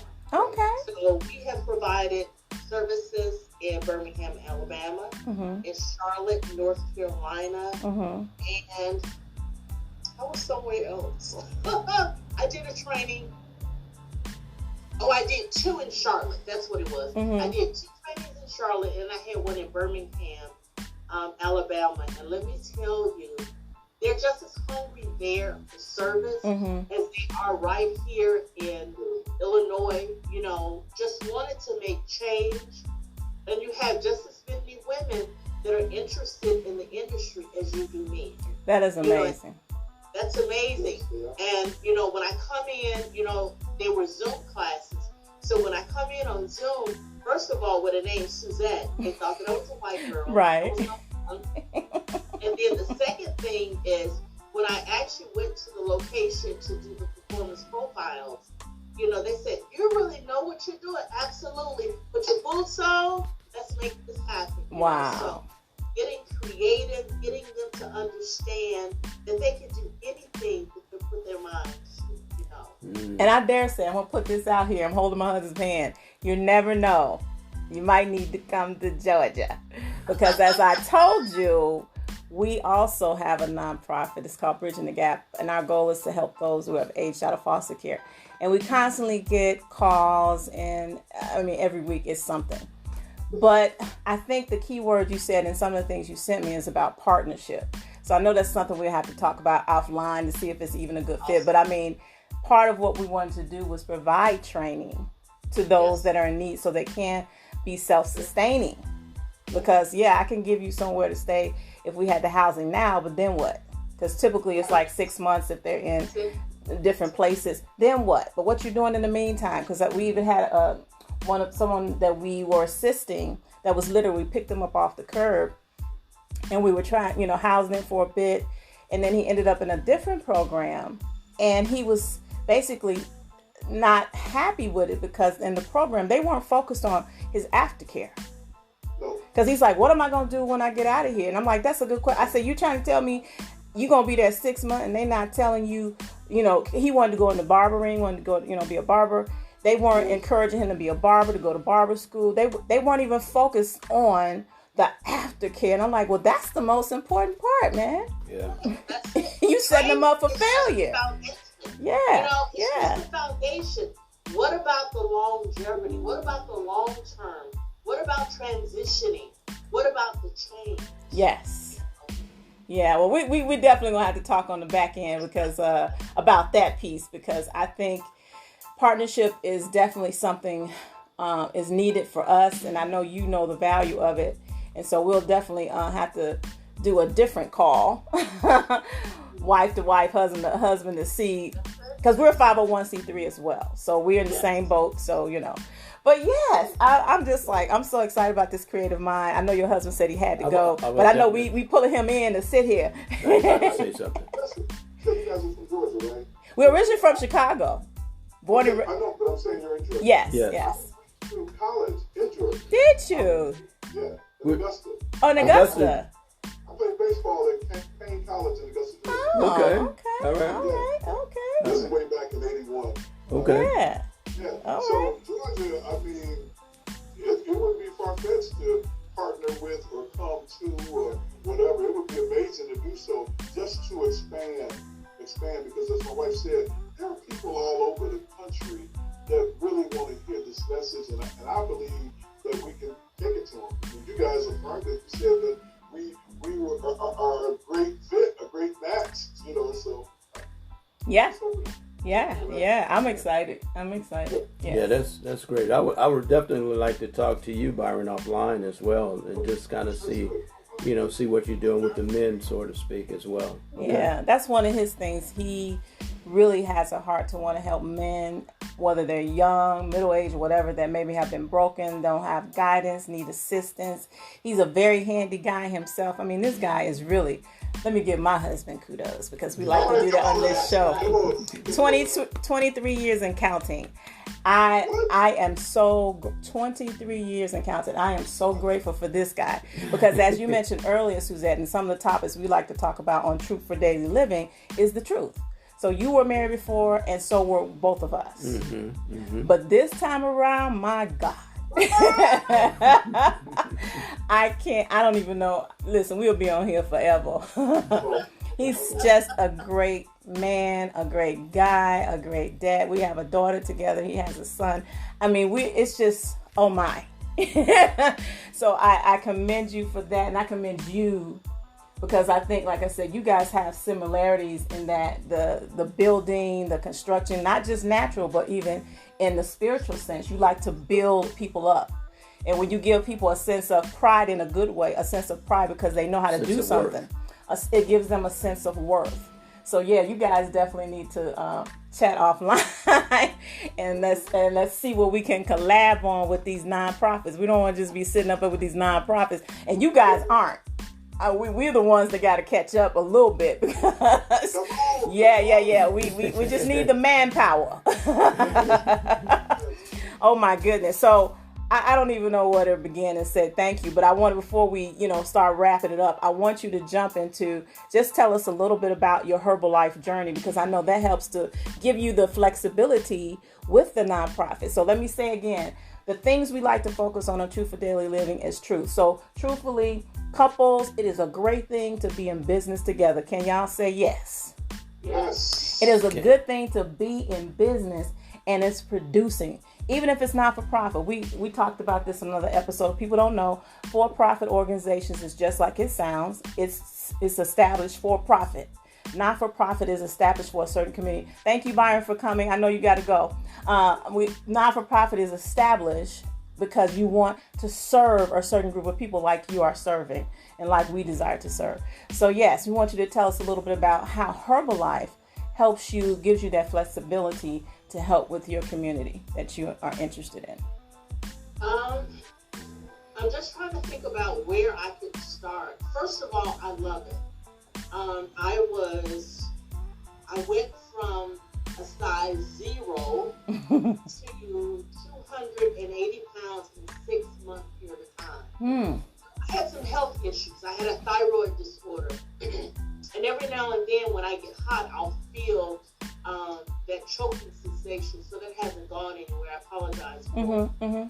That's okay. But my journey has been health. What can I do to make myself healthier? And in making myself healthier, I had an opportunity to share that with other people. So when they saw the weight loss, when they saw the energy, and I already had this magical energy on the inside. Yes. The energy level went to a different level because I felt better about myself. I felt different about myself. So the flexibility of, being able to work in this industry on a part-time basis where I can help people live healthier lives. Great. So this is not like a franchise for you. You work at corporate, or how are you weaved into that whole thing? No, it's Herbalife is not a franchise. It's a membership. It's direct selling.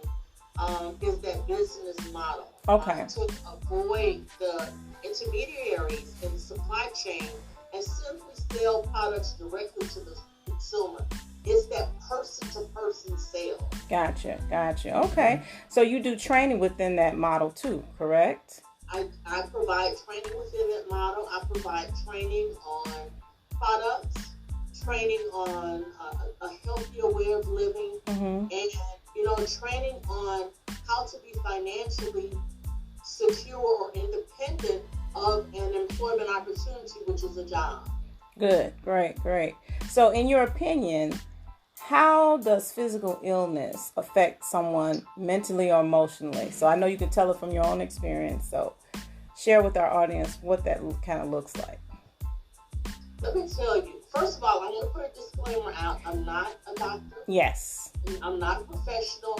But from my experience, physical illness can impact mental wellness in many ways.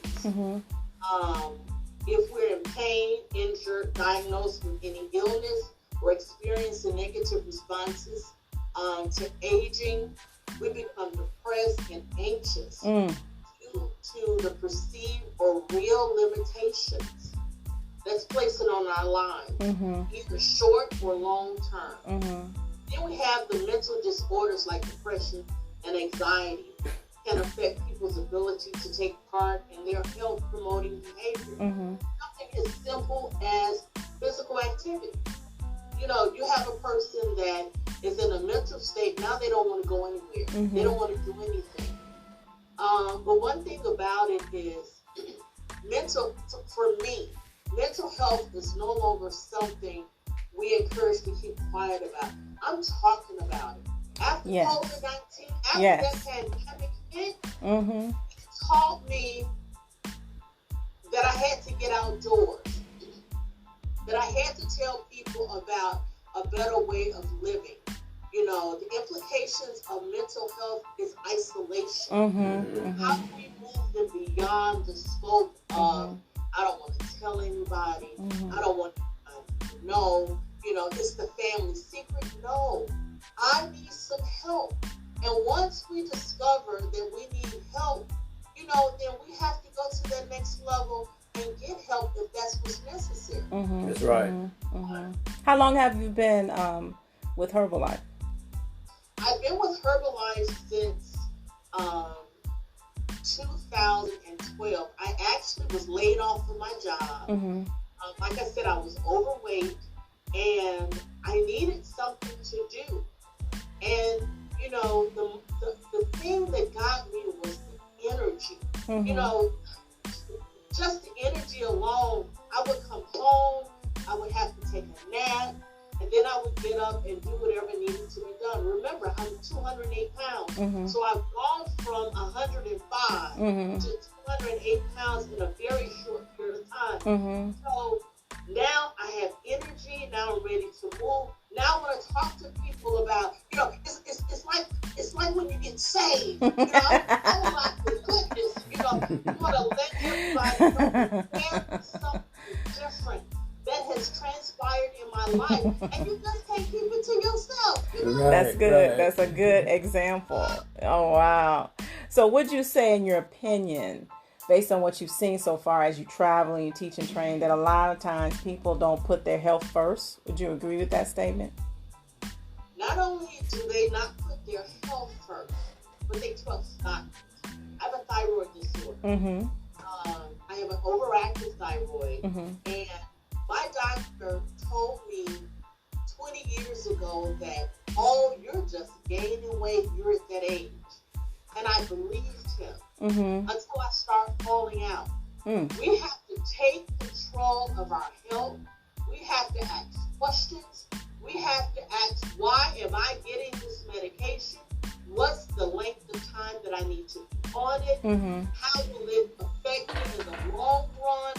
What are the side effects? If you look at a medication bottle, it's going to kill you. And you still consume it because the doctor said it. Well, I don't do that anymore. So my thing is, how do we let the public know that you have a right?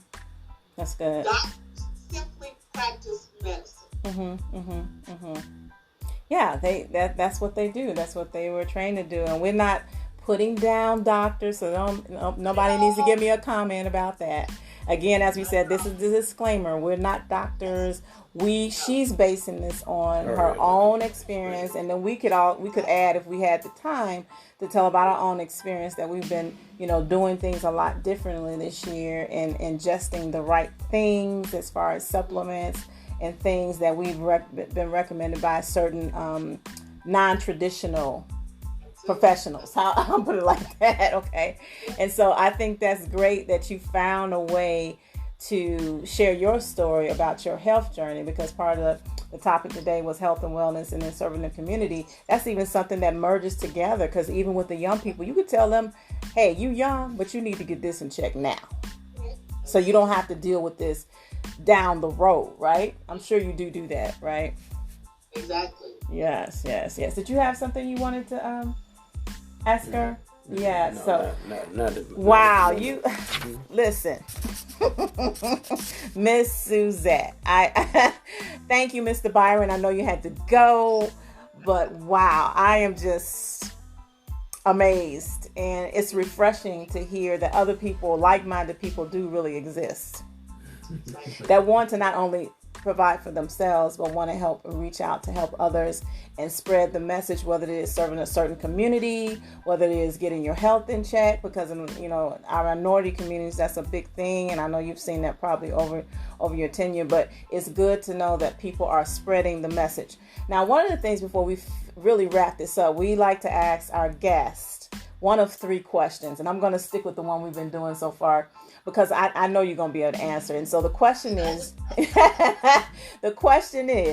do you believe everybody has a purpose? Yes. Yes. Just expound a little on that. Not only do I believe that everyone has a purpose, but I also believe that everyone has a responsibility to live their best life. So follow your dreams and to stand on what you believe. We know that God would never leave us or forsake us. So if we just hold on to the promises, we can do anything. So everyone has a purpose. Everyone has a place. Everyone has an opportunity. Everyone has a choice. And when you put all of those things in perspective, you'll always come out on top. Amen. That's good. And may we encourage those that are listening, if you stop dreaming, because she said, pursue your dream. But what if they stop dreaming? If you stop dreaming, start dreaming again. Start doodling, I'm a writer, I'm a creative myself, so I like to doodle in my little book. I like to write notes. I like to write down my thoughts. I like to draw pictures of what I envision. So if you have stopped doing that, or you've never done that, we encourage you today, make sure you do that. You only get one life, guys. One. And what are we going to do with it? It's not just about us. It's about what we were brought into this earth for a reason. Everybody has a reason. Now, a lot of people get off. We know that. But if you get into that point where you realize, yes, you have a purpose, you have a reason for being on this earth, get about doing what you're supposed to be doing, which will not just be for you. It should impact, that's the goal, other people. Like what Suzette and her husband are doing. They're impacting the community of people that make mistakes, but they're getting on the right track. They're impacting people talking about the health journey. You got to figure out where you fit, right? So you have anything else you want to say before we release this wonderful lady who has such a great message, and she's going to be leaving a legacy for her family? I know. Before you do the final word, I want to talk to you guys a little bit. This is my drink. It was still, it's called Obama, and it's my number one seller. Okay. The base of everything that I make, and that's why I have Wild Roots outside of Herbalife, because I wanted to do something creative. The base of everything that I make is ginger. And after the COVID, everyone kept saying ginger. So I got creative in putting amazing drinks together that give you energy, boost your metabolism, but the base is ginger. We love ginger. We love ginger, yeah. What does ginger do? You know, it's that base that gives you everything. You know, so you know, again, I talk about my grandparents that were the healthiest people in the world. We started juicing in the 70s. Really? My grandparents died very young, but they were very health conscious. There were just some things that, you know, were in their DNA that they could not, you know, overcome. My grandfather had a heart attack and died at 59. My grandmother had melanoma, squamous cell cancer. So things that they just could not predict or take medication or things at that time. They just didn't know. But now I know that it starts here. You know, everything starts with the root. So that's good. That's good. We're gonna have to talk offline and get some of those recipes, because we are on the same kick. Okay, we're on the same kick. Now, one of the ways they can reach you, I know, for your nonprofit, is that correct on the screen? We have Creative Academy. I found your website. So they can go there if they want to talk to you about, I don't know if you're doing volunteers or whatever, but if you need any information, want to talk to them, there's the website, right? Did you happen to have a website for your Herbalife at all? So my website is Suzy Q, SUZY Q Fit. Okay, let me get that. Do that slow. I'm going to lose. SUZY Q Fit for life. The number 4 or the word? 4. For life.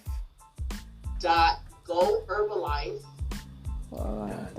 GoHerbalife.com.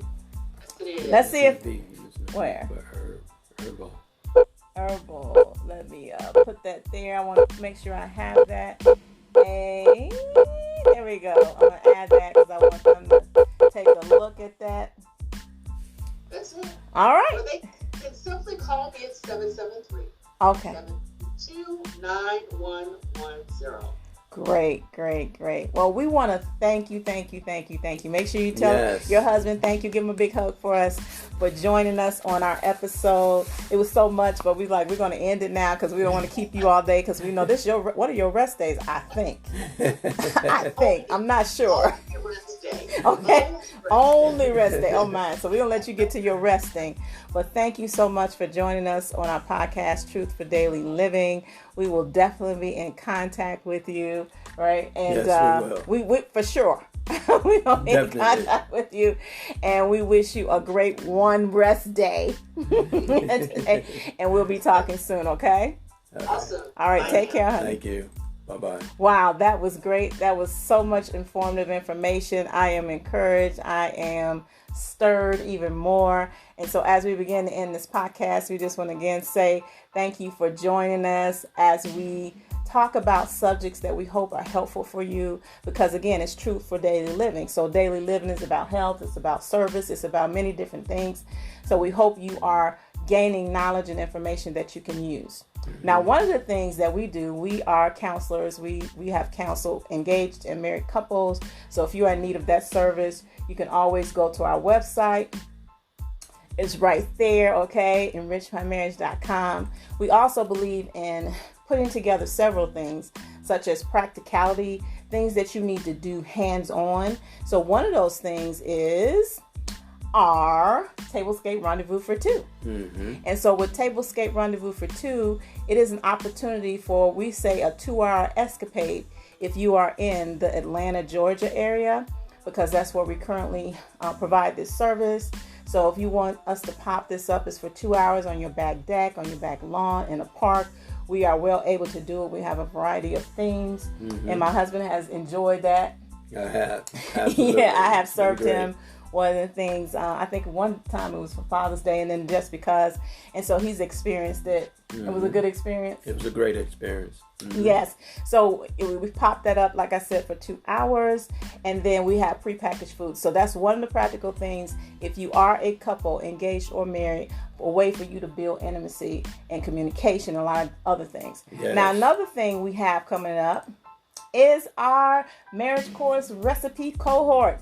Yes. Now, this is where we get to share with couples. So we only have a certain number of spaces, but it's a cohort because it's a group of couples. This is specifically for married couples where we come together for 6 weeks and we chop it up. We talk about different topics, things you can do, encouragement. You have some homework. We don't want to overpower you with that. But the goal is when you get on the other side, you have a stronger marriage foundation. All right. So make sure you go to Marriage Course Recipe for Success to see when the next cohort starts, because again, it is a 6-week course, and that's inclusive of talking about business. Yes, it is. Or even nonprofit. So if those are things you want to, at least get your ear peeked about, make sure you sign up for that. Okay. And I think that's about it. We have books we've written. Make sure you check that out. We wrote our book. You can see it in the back too. Marriage Course, not Marriage Course Recipe, but Marriage Takes Three. Trying to get it all in there. Marriage Takes Three is a book which could be for people that are not married, but specifically to those that are married. So make sure you get your copy. You can go to Amazon.com and get your copy, or you can go to our website, enrichyourmarriage.com. And then you can get a specialized copy, which will allow us to give you a message. Okay, so I think that's about it as we end this show. Anything you want to add, honey? Just go to our website, go to our YouTube. Yes. Our YouTube channel, and hit that like, subscribe button, and also share it as well with other individuals that you know that may be interested in some of the content that we're bringing you. So therefore, let's stay in tune, stay in contact, and we speak with you soon. It's the Bakers. I'm Charlotte. And I'm Daryl. And we'll see you around town. Make sure you check out the next podcast. It's going to be loading real soon. And the only way you're going to know is if you go to Marriage Enrichment, the Bakers, and you subscribe and you hit that notification.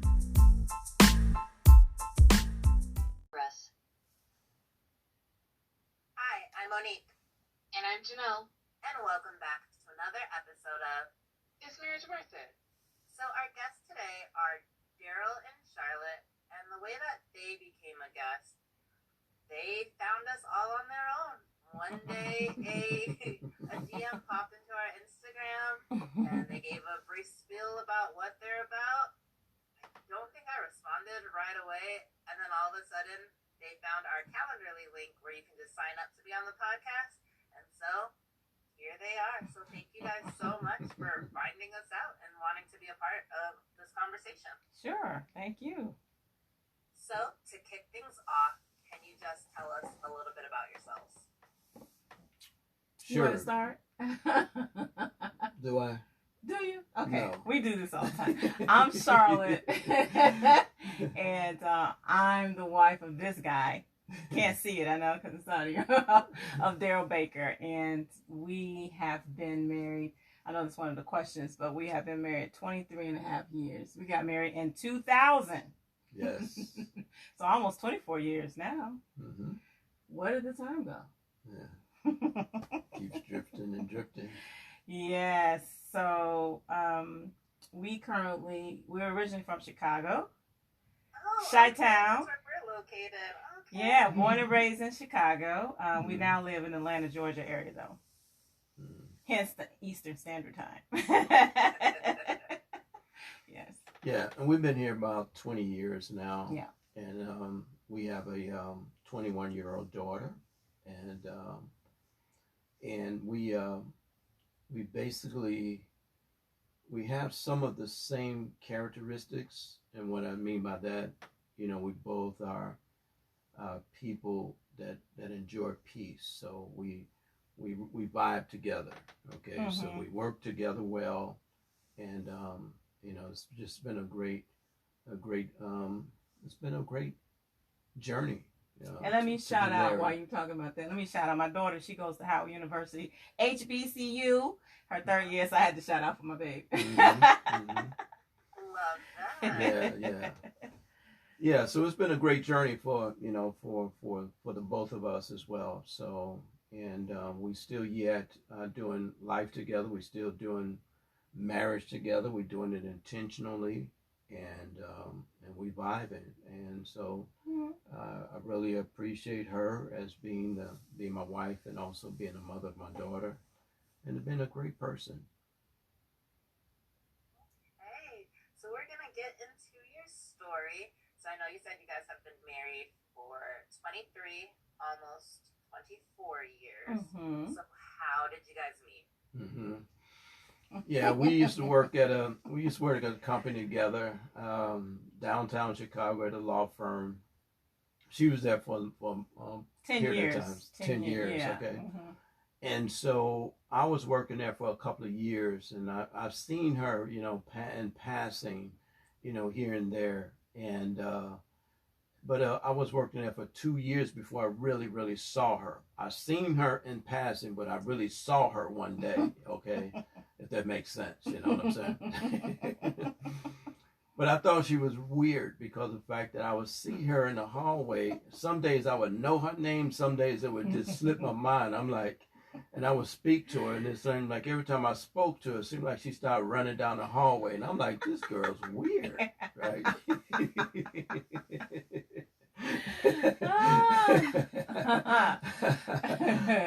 And so one day, when I really saw, I asked her out, asked her on the date, but I did this in an email form, right? Because of the fact that I didn't want to be rejected. I had all these out clauses, and I said, if you want to bring someone, you can bring someone as well. Now, who brings someone? Grown people bring someone on a date, but anyway, I'm just saying. It was funny. I'm it was just cute. saying. It was cute. Okay. It was cute. All right. And so we went on our first date, and that was April 15th of 1999. He gets kudos. He remembers the date. And and we went to Olive Garden, and this just so happened we had on the same color outfit. I had a blue suit on. She had a blue dress. We did not plan it that way. It just kind of worked out that way, and we went from there, and things just kind of unfolded, from that time that we went on the date until I proposed. The rest is history. Yeah. Yeah. And I still have that email somewhere because it was so cute. It was so cute. Oh, I love that. I appreciate that you thought through everything just to make sure that, in case it'd be an easier letdown. I mean, that makes sense, though. Yeah, and I also thought he was weird. Let's be clear. We thought each other were weird. Seriously. I would look at him like, he is not my type.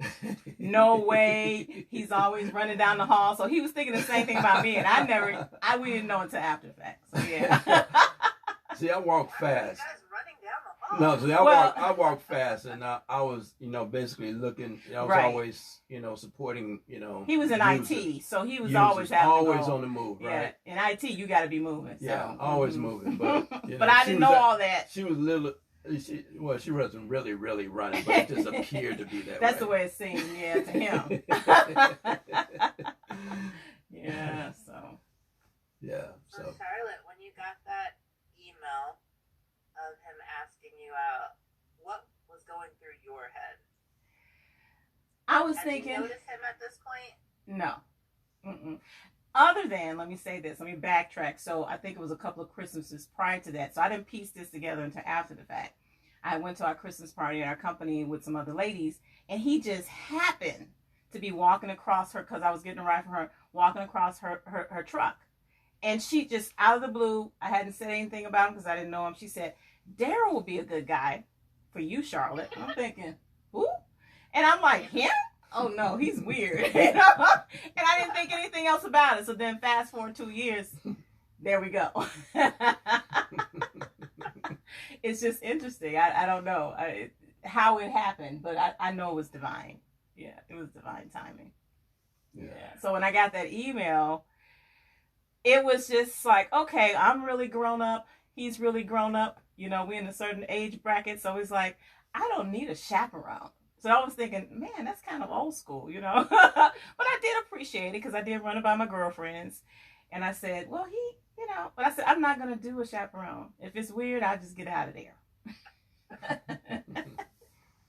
Yeah. So we know that first date went well because here you guys are now. Yes. But going back to that, after that first date, when did you guys officially start dating? Probably a couple of months. I'll be honest, probably was a month. I'm not going to even say a couple of months because we just immediately had that synergy. You know what I mean? And so coming from, which I know you may ask us later, both being divorcees, we knew what we wanted.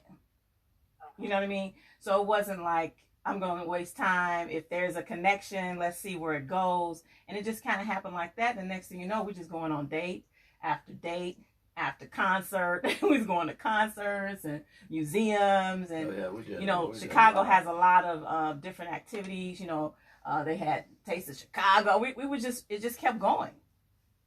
He kept asking, and I kept saying yes. Yeah, so our official date taking place after she had graduated because she invited me to her graduation. Yeah. And so she invited a couple of guys. So I'm the only guy that showed up, basically. Yeah, I was graduating from undergrad. I have a degree in broadcast journalism from Columbia College in downtown Chicago. And so, I invited 3 guys, and that was always a joke. And they were just friends. I wasn't dating any of them. But he's the only one to show up, and I knew him the least amount of time. Go figure. Yeah. That's how you know he was a real one. Yeah. He came with flowers. Oh, my goodness. Roses. Yeah. Oh, my goodness. Yeah. So, yeah, he came, hard. Let's go, Daryl. Yeah. He also came correct. He did come correct. Considering he didn't really know me at that point, he came really correct, but still very hard. Yeah. Yeah. So I know that you had in your story, you guys had just mentioned that you guys were both divorcees. Mm-hmm. How long were you guys previously married? I was married 7 years. And how long were you? No, I was on married about 2 years actually. Yeah. Previously. Mm-hmm. Okay. Mm-hmm. And then what was the time frame in between you guys getting divorced and then you guys meeting each other?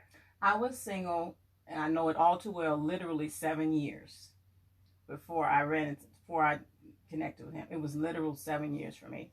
And it was the hardest 7 years, but the best 7 years, because you may ask that question later. It was just a time for me to reinvent myself and to figure out who I was, because I got married very, very young. I married my high school sweetheart, and he was not a sweetheart, which I soon discovered. So yeah, so 7 years for me, married in 7 years before I connected with him. Yeah, it was about 10 years for me actually. So, and I had to go through a season of really, really healing and also understanding who I am, who I was at the time. And I didn't have a lot of support as well. One of the hardest things that I had to deal with is really getting over how can I say it, the shame. Yeah, because I got married, and then I never thought that I would be, getting divorced. And so it was a lot of shame that went along with that. And then people that was in my circle at the time didn't really help me to navigate through that passage as well. Mm-hmm. Okay, so I had to deal with the shame, the unforgiveness, and I really, had this inner war, this inner war and this tuggle that, maybe I'm not good enough, or whatever the case may be, dealing with rejection as well. And so it was a really tough season for me, a really hard passage of life that I had to go through. But, eventually I dealt with the shame, dealt with the unforgiveness, and then allowed God to heal my heart as well. Mm-hmm. And then I was able to, regain some confidence in myself, and also wanted to make sure that I'm a good person, for being married again. And also I know that I had a lot of gifts, I had a lot of talents. I'm able to cook, clean, and do all those things. Listen, yes. And I didn't really need to marry someone to take care of me. Oh my, yes. You follow? Yes. I just needed to have companionship and also be able to build together. So that was my part. That's one of the things I love about him. It's many things, but that's one of the things. He's very domesticated, and it has to do with a good upbringing from his mom and his grandmother. He was raised in a kind of old school, but some men even back then didn't get what he got. He got like extra. So he knows how to cook. He's a great baker especially, but he knows how to cook. When I met him, his house was pretty immaculate, other than his thing he doesn't like, which is washing dishes. But everything else was, it's like he just had it all together. And it was like, when I saw it was like, wow.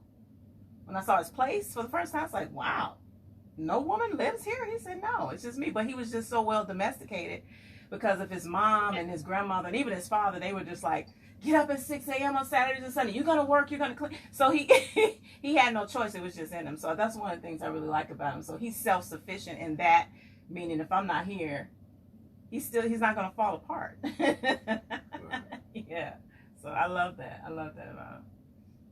Not a lot of wives can say that. Yeah. The first one, I can't say that. Yeah. Yeah. So, Daryl, you had mentioned that you had given the thought of remarriage, like that was a possibility for you when you were going through your time. But Charlotte, was that anywhere in your thought process for you? Did you think about it? Were you just like, oh no, this is... Well, honestly, in the very beginning, because again, I told you I married who I thought was my sweetheart, which he wasn't. In the beginning, I was like, I'm never getting married again. But I remember my mom told me very specifically, she said, baby, you're young. You will love again. If you allow yourself to heal, you will love again. She said, don't just cut that part of your life out. It is possible to move beyond this. And my mother was saying this, even though she was in a broken marriage. So for both of us, we both came from families where there was divorce, where there was brokenness. I didn't grow up, I love my mom and I love my dad. They're both deceased now, but they didn't do well together. I never saw love. I never saw my dad hold my mom's hand. I never saw them kiss. I never saw them do any affection. So part of my challenge was when I got married the first time, I was looking for that. And I didn't realize it at the time, but you go by hindsight. I was looking for what I didn't see. Trying to line it up with the movies or what I thought. The only couple I knew that really was very affectionate was my aunt, who just died this year. She was married to my uncle for like 35 years. They loved each other. That's the only affection I saw, but I never saw it in my own home. So I was unfortunately looking for that even at a young age, because at that time in my life, I was very shy, introverted, if you can believe. Him too. We're complete opposite of that. So people tell me you can't change. Oh, yes, you can. I am not an introvert in any form or fashion. So I was looking for something that I didn't see, which caused me to get into a very toxic relationship. So yeah, in the beginning I didn't, but as time goes on, like my mom told me, I began to entertain, you know what? Yeah, I am still young. I hadn't had any kids, nothing. I'm like, I can do this but the key was, which I may be jumping the question, is I chose to heal. That was one of the major things for me. And I believe and I know if I hadn't chose to go through the healing process, this guy wouldn't even have been able to recognize me. Because I tell ladies, even I talk to, if you're broken, the real man, he's not going to really see you, because all he's going to see is broken pieces. But because I was whole to the degree that I could be whole as an individual, right? By the time he saw me, he could recognize me. He didn't see a broken vessel, you see, because I chose to heal. Yeah, so I'm grateful that it was very difficult, challenging, because when you're healed, you got to deal with you. What were your mistakes? What did you do or could not have done? Blah, blah, blah. Even though in my situation, it was because of infidelity. I'm just going to be honest with you, on his part. And it crushed me, right? But I still had to deal with what could I have done better. You still have to deal with you. And sometimes we don't want to do that. If we could be honest, right? We don't want to deal with ourselves. So yeah, self-reflection is really hard. Yes, it is. Yeah. It is. Yeah, dealing with self, it can be very time consuming. Oh yeah. It can be eye opening, and it can be very challenging, because it's easy for us to look at someone else and tell them what they need to do, but when you're looking at the man in the mirror, then you have to look at the man in the mirror and then accept truth and then learn how to make changes. And changes is not necessarily the most easy thing to accomplish. It can be very, very taxing, but it also can be very rewarding when you deal with the baggage of the past. And so when you're trying to move into a future, you can't take the baggage with you, because the baggage is not necessarily is going to fit well with your future event, or also with your future self as well. And so it was important for me to become the best person that I can become. And so I'm always going to learn. I'm always going to learn how to become better, do better. Always want to position myself to be the best that I can be, and also make improvements in our relationship and in my marriage as well. So that's important to me as a man. It's important to me as a father. It's important to me as an individual. Okay, so even when I'm going to work, when I put my signature on something, I'm putting my signature on it because of the fact that it represents who I am. Okay, so I want to be the best representation that I can be. Wow. I love that you guys both talk about how you guys went on your own healing journeys, and that just makes your story so much better because you guys found each other like at the right moment when you guys were supposed to. Exactly. Any other time, it probably wouldn't have had the same outcome. But you guys both put in the work, and now here you guys both are together. Absolutely, absolutely. It was definitely, I agree, divine timing. I wasn't necessarily looking at the time that he approached me, but that thought was there. It's like, you know what? Like I said, I'm going to get married again, but I didn't know it was going to pop like that when I wasn't thinking about it, because I was finishing up undergrad at the time, and so I was busy, working full time in undergrad, and so I wasn't thinking about a man at that moment. But sometimes that's when it happens, when you're not thinking about it. So during this time, when did you guys know? Like, I'm asking both of you, but when did you guys know that this is my person? This is it. Yeah, tell your side. Yeah. I guess for me, because of the fact that Charlotte is a very caring individual, and she's a person that the person that would even, she wasn't quick to pass judgment on individuals. She always gave an individual the opportunity to prove themselves, right?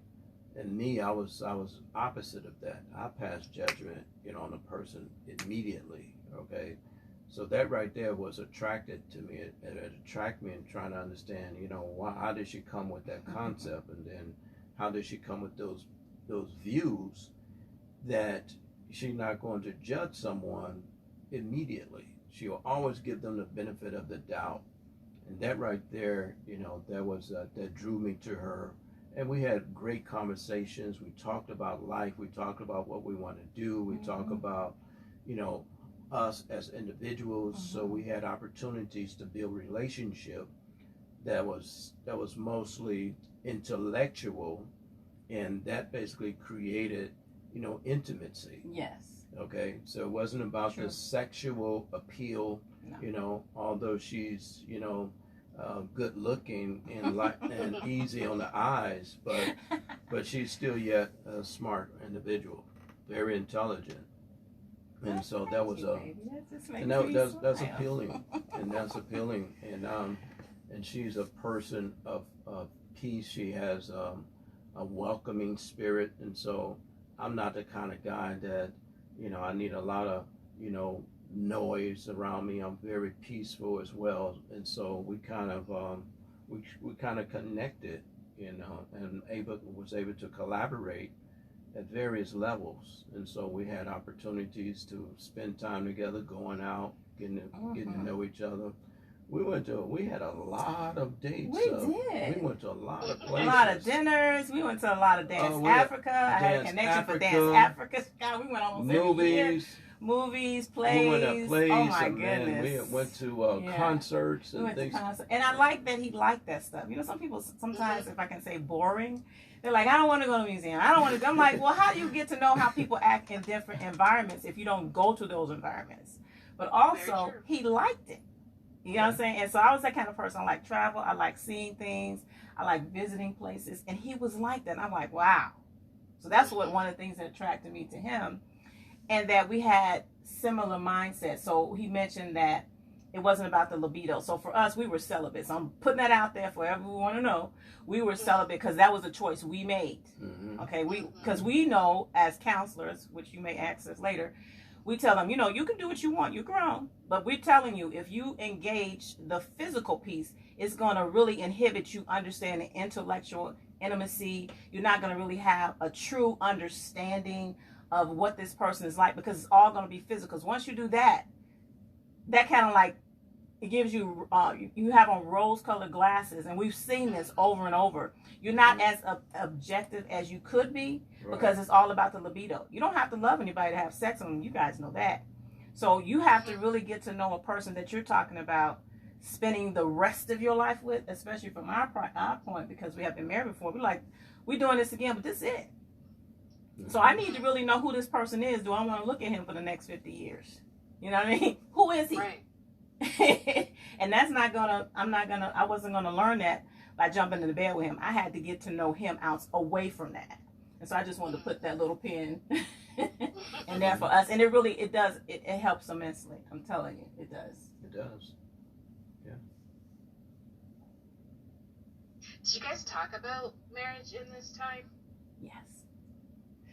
So one of the questions I know you might want to ask, how long was it before we got engaged? So it was about 6 months. So let me just tell you, from April, so from the moment we started the first date to the time we got married, it was only 10 months. So I proposed to her. Yeah.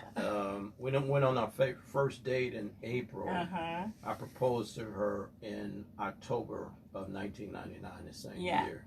Yeah. And then we got married March 18th of 2000. Yeah.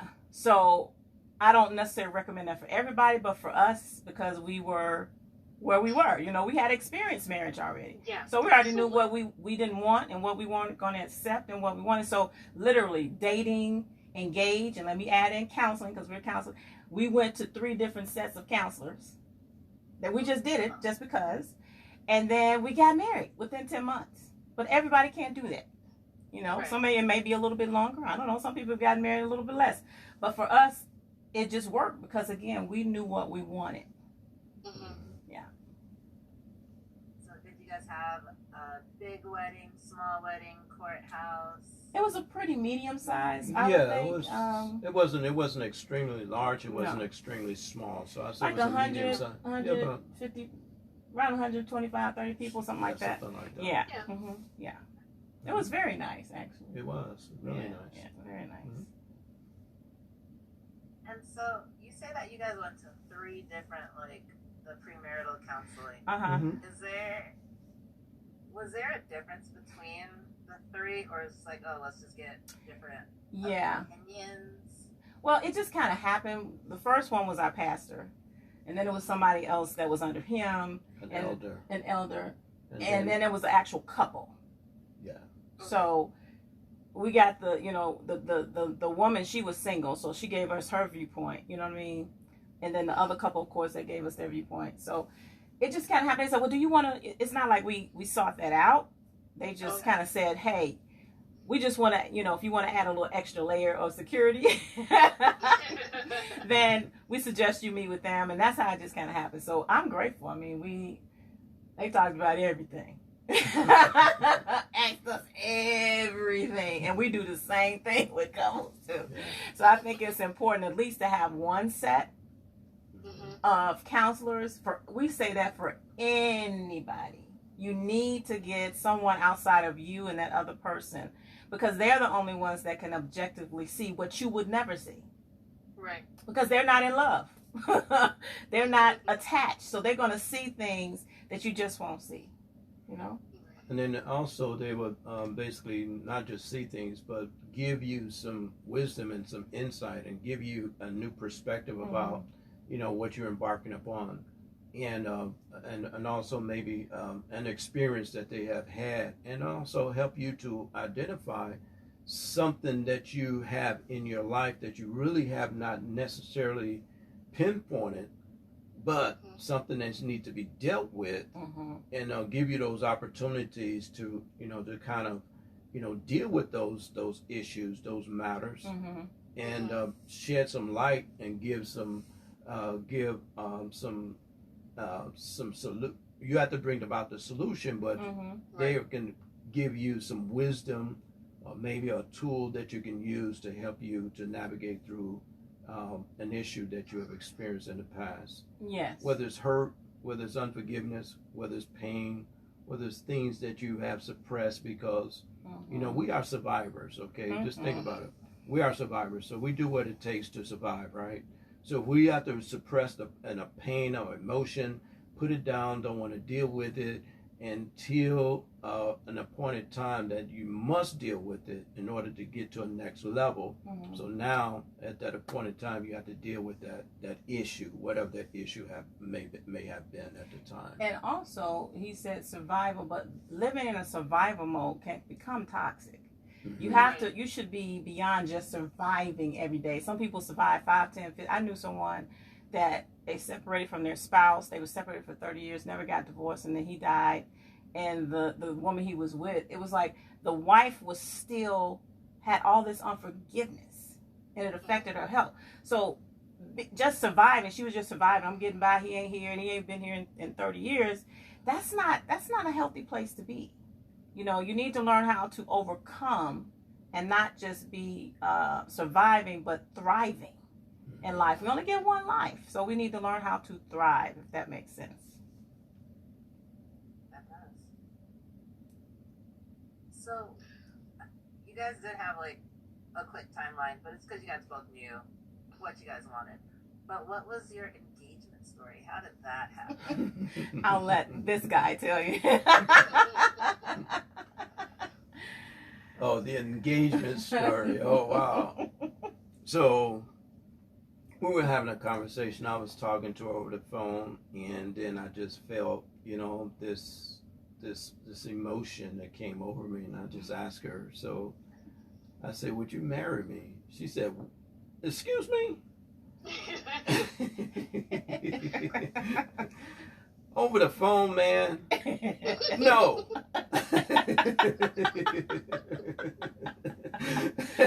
Yes, I said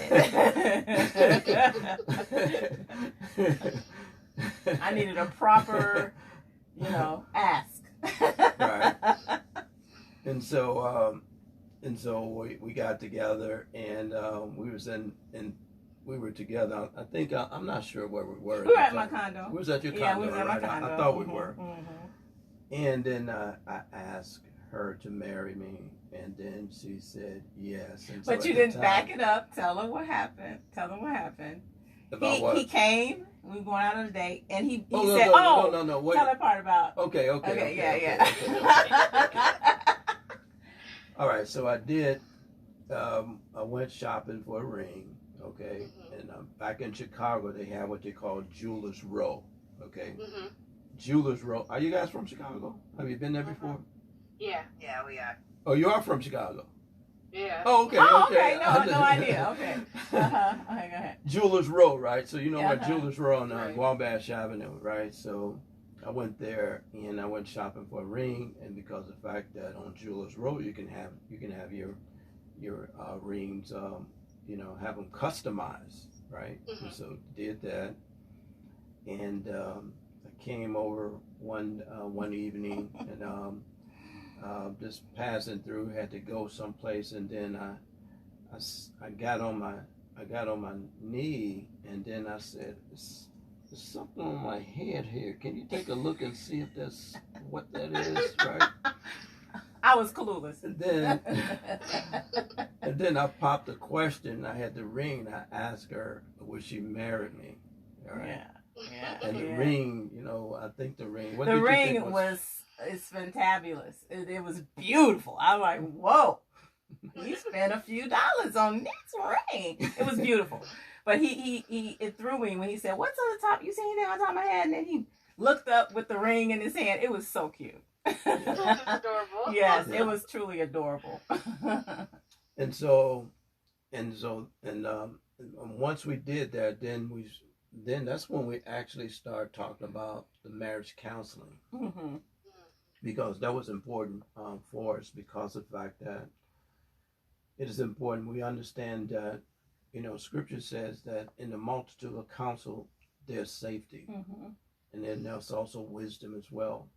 And so we both are seeking counseling and seeking wisdom, because of the fact that we don't want to duplicate, the patterns of the past. So we have to do something different. Yes. And so that's where, the counseling came in. I was at one ministry, she was at another ministry, and so I met with her pastor, and I met with the elder, and then we also met with a couple that was elders at the church that I was attending at the time. Yeah, so it was a good mix. It was a good mix as well. Yeah, and then also we were making sure that we were staying safe as well in our dating. You know. Friends, future our dating events. Right. We're staying safe as that. Yeah. And then we also I introduced her to my friends because I thought that was very important as well. That is very important. You know. Okay. And she introduced me to her friends as well, and so for the most part, we still yet friends with those, still together. Yeah, and I think it's important to allow your family and friends to meet your significant other before you go down that aisle, because again, they're gonna see stuff you may not see, and you want them to like each other. Because if you plan on doing this for the rest of your life, man, you're gonna be with family, maybe holidays, birthdays, vacations, like we do. We have friends we've traveled with, you know, to concerts. So they needed to like him, and vice versa for me. And I don't think it was. I don't remember any issues. Everybody liked everybody, which was yay. Yeah. And this was before engagement? This is right after the engagement. So we started going on more stuff with groups. Now we had been dating, but going with groups, yeah, that was after that. So we start, hanging out more with the groups to get their opinion. Yeah. Yeah. I mean, we felt pretty safe. Now, some people may do it the opposite way. They may want to introduce them to their friends before they get engaged, but we were pretty confident that we weren't off, pretty much. So we felt safe enough. Okay, we engaged now. Let's show you to the world. Basically. Nice. Yeah. So what was that first year of marriage? Oh, go ahead. No, sorry. Go ahead. No worries. So planning a wedding in 4 months-ish. Yeah, ish. Is my math right? No, that's about right. Well, October anyways. to October. March. Yeah. From October to March. Mm-hmm. That's a real quick turnaround. Yeah. And a lot of times weddings cause like stressors. Was there anything in like as you were planning your wedding that not necessarily made you like pause, but just like sit there and you're like, oh no, I'm making the right choice. This is the right one. No, I didn't have that issue. The only issue I think we had was the caterer. We found out we had to go to a different caterer. It was almost double the price. That was the only stressor for me, because we ended up just getting married and having a reception in the same exact room. So they had kind of like split the room. So the front of the room is where we had the actual wedding, and they had the chairs, and then behind us they had the round tables, and then they just added more round tables as we went outside for the reception. They put the rest of the tables, so that made it a lot easier. So it was no transporting back and forth. So Right. But I think that was the hardest thing, just that last change of that upcharge on the caterer, like double, like, wait a minute, okay, now who we got to take off the list, because we're not going to spend that kind of money. And we literally had to do that. Yeah. And then also she had a great event planner as well. Oh, so yeah. That really removed a lot of stress It as well. did. It did. She was really good. Yeah, she was. Yeah. Mm-hmm. Yeah. So. Yeah. Yeah. So. So what was that first year of marriage like for you guys? For me, it was a breeze. I mean, coming from a toxic relationship, I know what a breeze looks like, okay? Because my first year of my previous relationship was not good. So this one, I wasn't even waiting. Some people say it's waiting for the shoe to fall. I wasn't, because I have been healed, and I'm like, no shoe is going to fall against this, because we just work. I don't know. I'm just so grateful. I say that pretty much every day. I'm grateful that we work. Do we always agree? No. He's a man, I'm a woman. We're not going to always agree on everything. But the key is, I know he's for me and I'm for him. Period. When it's all said and done, and we don't agree, he is for me. This man still opens my door. Do you hear me? Car door, front. And he does it because he wants to. It's not because I'm saying, baby, open my door. He like runs to open my door. Okay. And I so appreciate that, because that's just another expression of his love to me. And I mean, who gets that? I mean, everybody don't have that kind of treatment. That's true. Yeah. I don't take it for granted. I promise you, I don't. So one of the things, a major adjustment that I had to make during the first year, because I'm an avid golfer, and Oh, I used to yeah. go golfing every Saturday. Okay, and so I had to make that adjustment, and being being somewhat athletic, and you get in the zone, you golfing all the time with my buddies, and then I had to make that adjustment as well. But I didn't golf as much, but I still golf, and I still golf today. Yes. Okay, because that's something I enjoy doing, and it's has become a part of my life as well. So, but other than that, some things you have to learn what you need. We had to learn. Me had to learn exactly what I needed to do, and I needed to adjust as well to make her feel comfortable and to make her feel welcome as well. Okay, so, and because I moved to his place, I had a condo, and he had a townhome, so I left my place, rented it out, and moved with him. So I had to. That would be the only adjustment. I still would say it was a breeze because I went from a small space to a bigger space. Hello, but but that was just a little bit of an adjustment. Being in his space, if you will. Yeah, but his space was so. It wasn't the traditional, like man cave space. Right. It was so domesticated that it wasn't like I had to, some women going in and just say, I want to throw all this out. I didn't have to do any of that. It was amazing. I'm like, am I being punked? Like, is this real? Because I really didn't have to change anything in the living room. I mean, it was just such a good balance that he had. And I'm just like, wow, you are definitely a special guy. Yeah. What was the transition like for you guys becoming parents?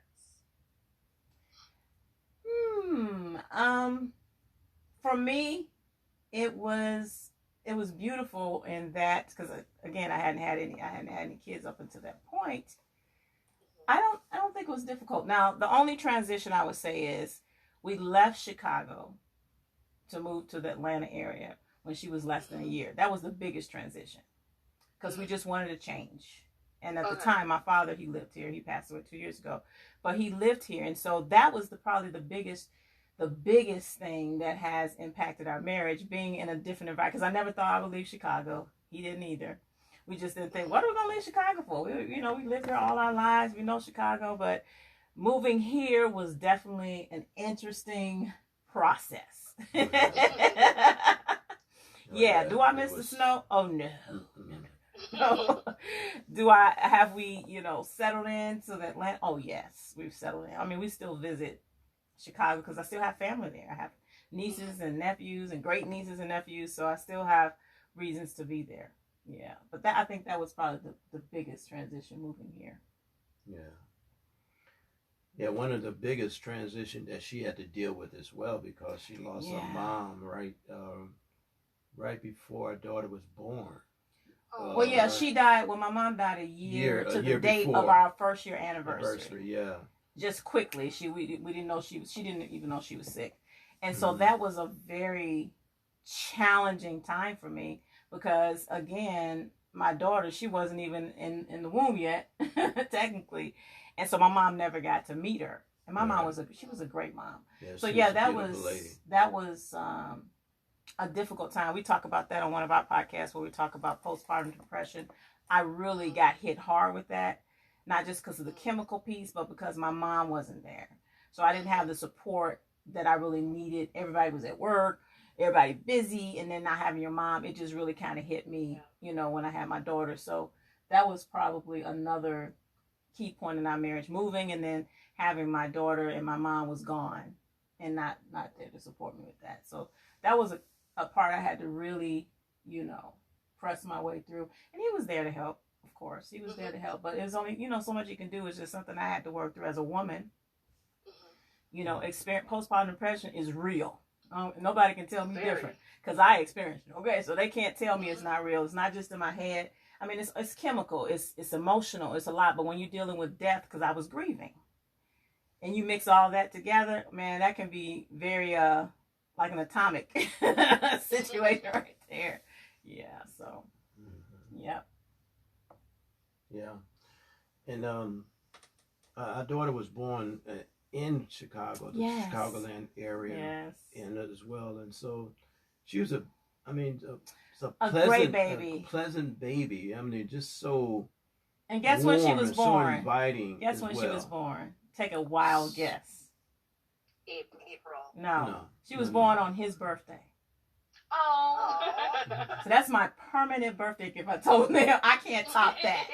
So they've celebrated their birthday, of course, every year. It was such a great gift. I remember when I told them, my OBGYN said, oh, she's going to be born on November 13th.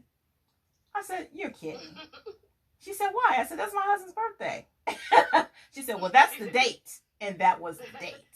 She was right on it. I'm like, lady, thinking, how did she know that? This is back in whatever month she went, April, March, or whatever, whatever the day was. Mm-hmm. And she said, November 13th. I said, no, get out of here. Yeah. So they have a very special bond, not just because he's a great dad, but also because they share the same birthday. Because it was, great memories you made with the little birthday cakes. They would have a cake each, when she was younger, the little round cake. So yeah, being a mom and having our daughter it's been a pleasure. Yeah, it's been a pleasure. Yeah. Yeah, and it's just my daughter's second birthday, right? Oh, yeah. 2 years, second year birthday, okay? Because we never given her sweets prior to that. No sweets, okay? She would eat all of the baby foods or whatever the case may be. And we gave her some cake. Oh my God. Her eyes were like saucers. Like bam, like, whoa. What was that? What was that? And she was like, oh, we'll never forget that. And she's loved sweets ever since, man. That was hilarious. You know how you see those baby videos where baby's like, she was that baby. Oh my God. Yeah. So something about that sugar, man, that wakes people up. Sugar. Yes. Yeah, so we have a good time together. We do. He's funny. He's a quirky funny. No, I'm not quirky. I said quirky. Yes, you are. I'm not quirky. Well, I say he's quirky, and he says I'm quirky sometimes too with my jokes. I don't even be trying, but anyway, it works. Yeah. Yes. I love that. So, you guys are in business together, correct? Yes, we are. I think you're frozen. Yeah, I think you're frozen. Yeah. Okay. How did that come? I think I did. Am I back? You're back. back. Yes, you're back. Sorry, I think my connection is unstable on this side. Mm-hmm. So you guys are in business together. Yes. Correct. Mm-hmm. Did come about? How did your business come about? Oh, okay. You're frozen again. So our business came about because where we were, nonprofit ministry, people just began to start coming up to us and asking us their advice about relationships and marriage in particular. And we're like, So that kept happening. And then the next thing you know, in that particular circle, they asked us to start counseling couples, ministry counseling. And so it just kind of morphed from there. And then we said, you know what? We need to make this a business because we do this outside of here. And we always wanted to have a business together. We've tried different businesses. Mm-hmm. And we've, like most entrepreneurs, you try to say, okay, that one didn't work. And so because we had such a passion being married before, we wanted to help people build the right foundation if possible. If they wanted to listen, we were going to assist them the best way we could. And so we said, let's start this business called DNC Marriage Enrichment so that we can help engage couples and married couples because we counsel both. Mm-hmm. I do have a master's degree in counseling, human service counseling with a cognate in premarital marital counseling. So it kind of that kind of just worked together. I mean, it's just like, bam, But yeah, we've counseled a number of couples. We've married a couple because we're ordained ministers, so we are able to marry people. So we married a few couples, and it's been an interesting journey with that, because again, we've seen the pain, the trauma, the hurt of a lot of different couples, and again, a lot of them didn't go through, like we said, healing from bad previous relationships. And so because of that, then they sitting in front of us and they looking at us like we had four heads, and we're trying to help them understand you still dealing with the baggage. I see the ball and chain on your ankle. You're still talking about what he did or what she did from 10 years ago. And then you're asking us, why isn't this working? You see?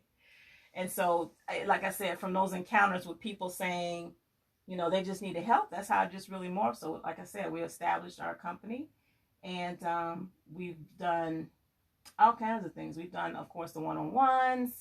We've done a lot of group events where we had 25, 30 couples at a time.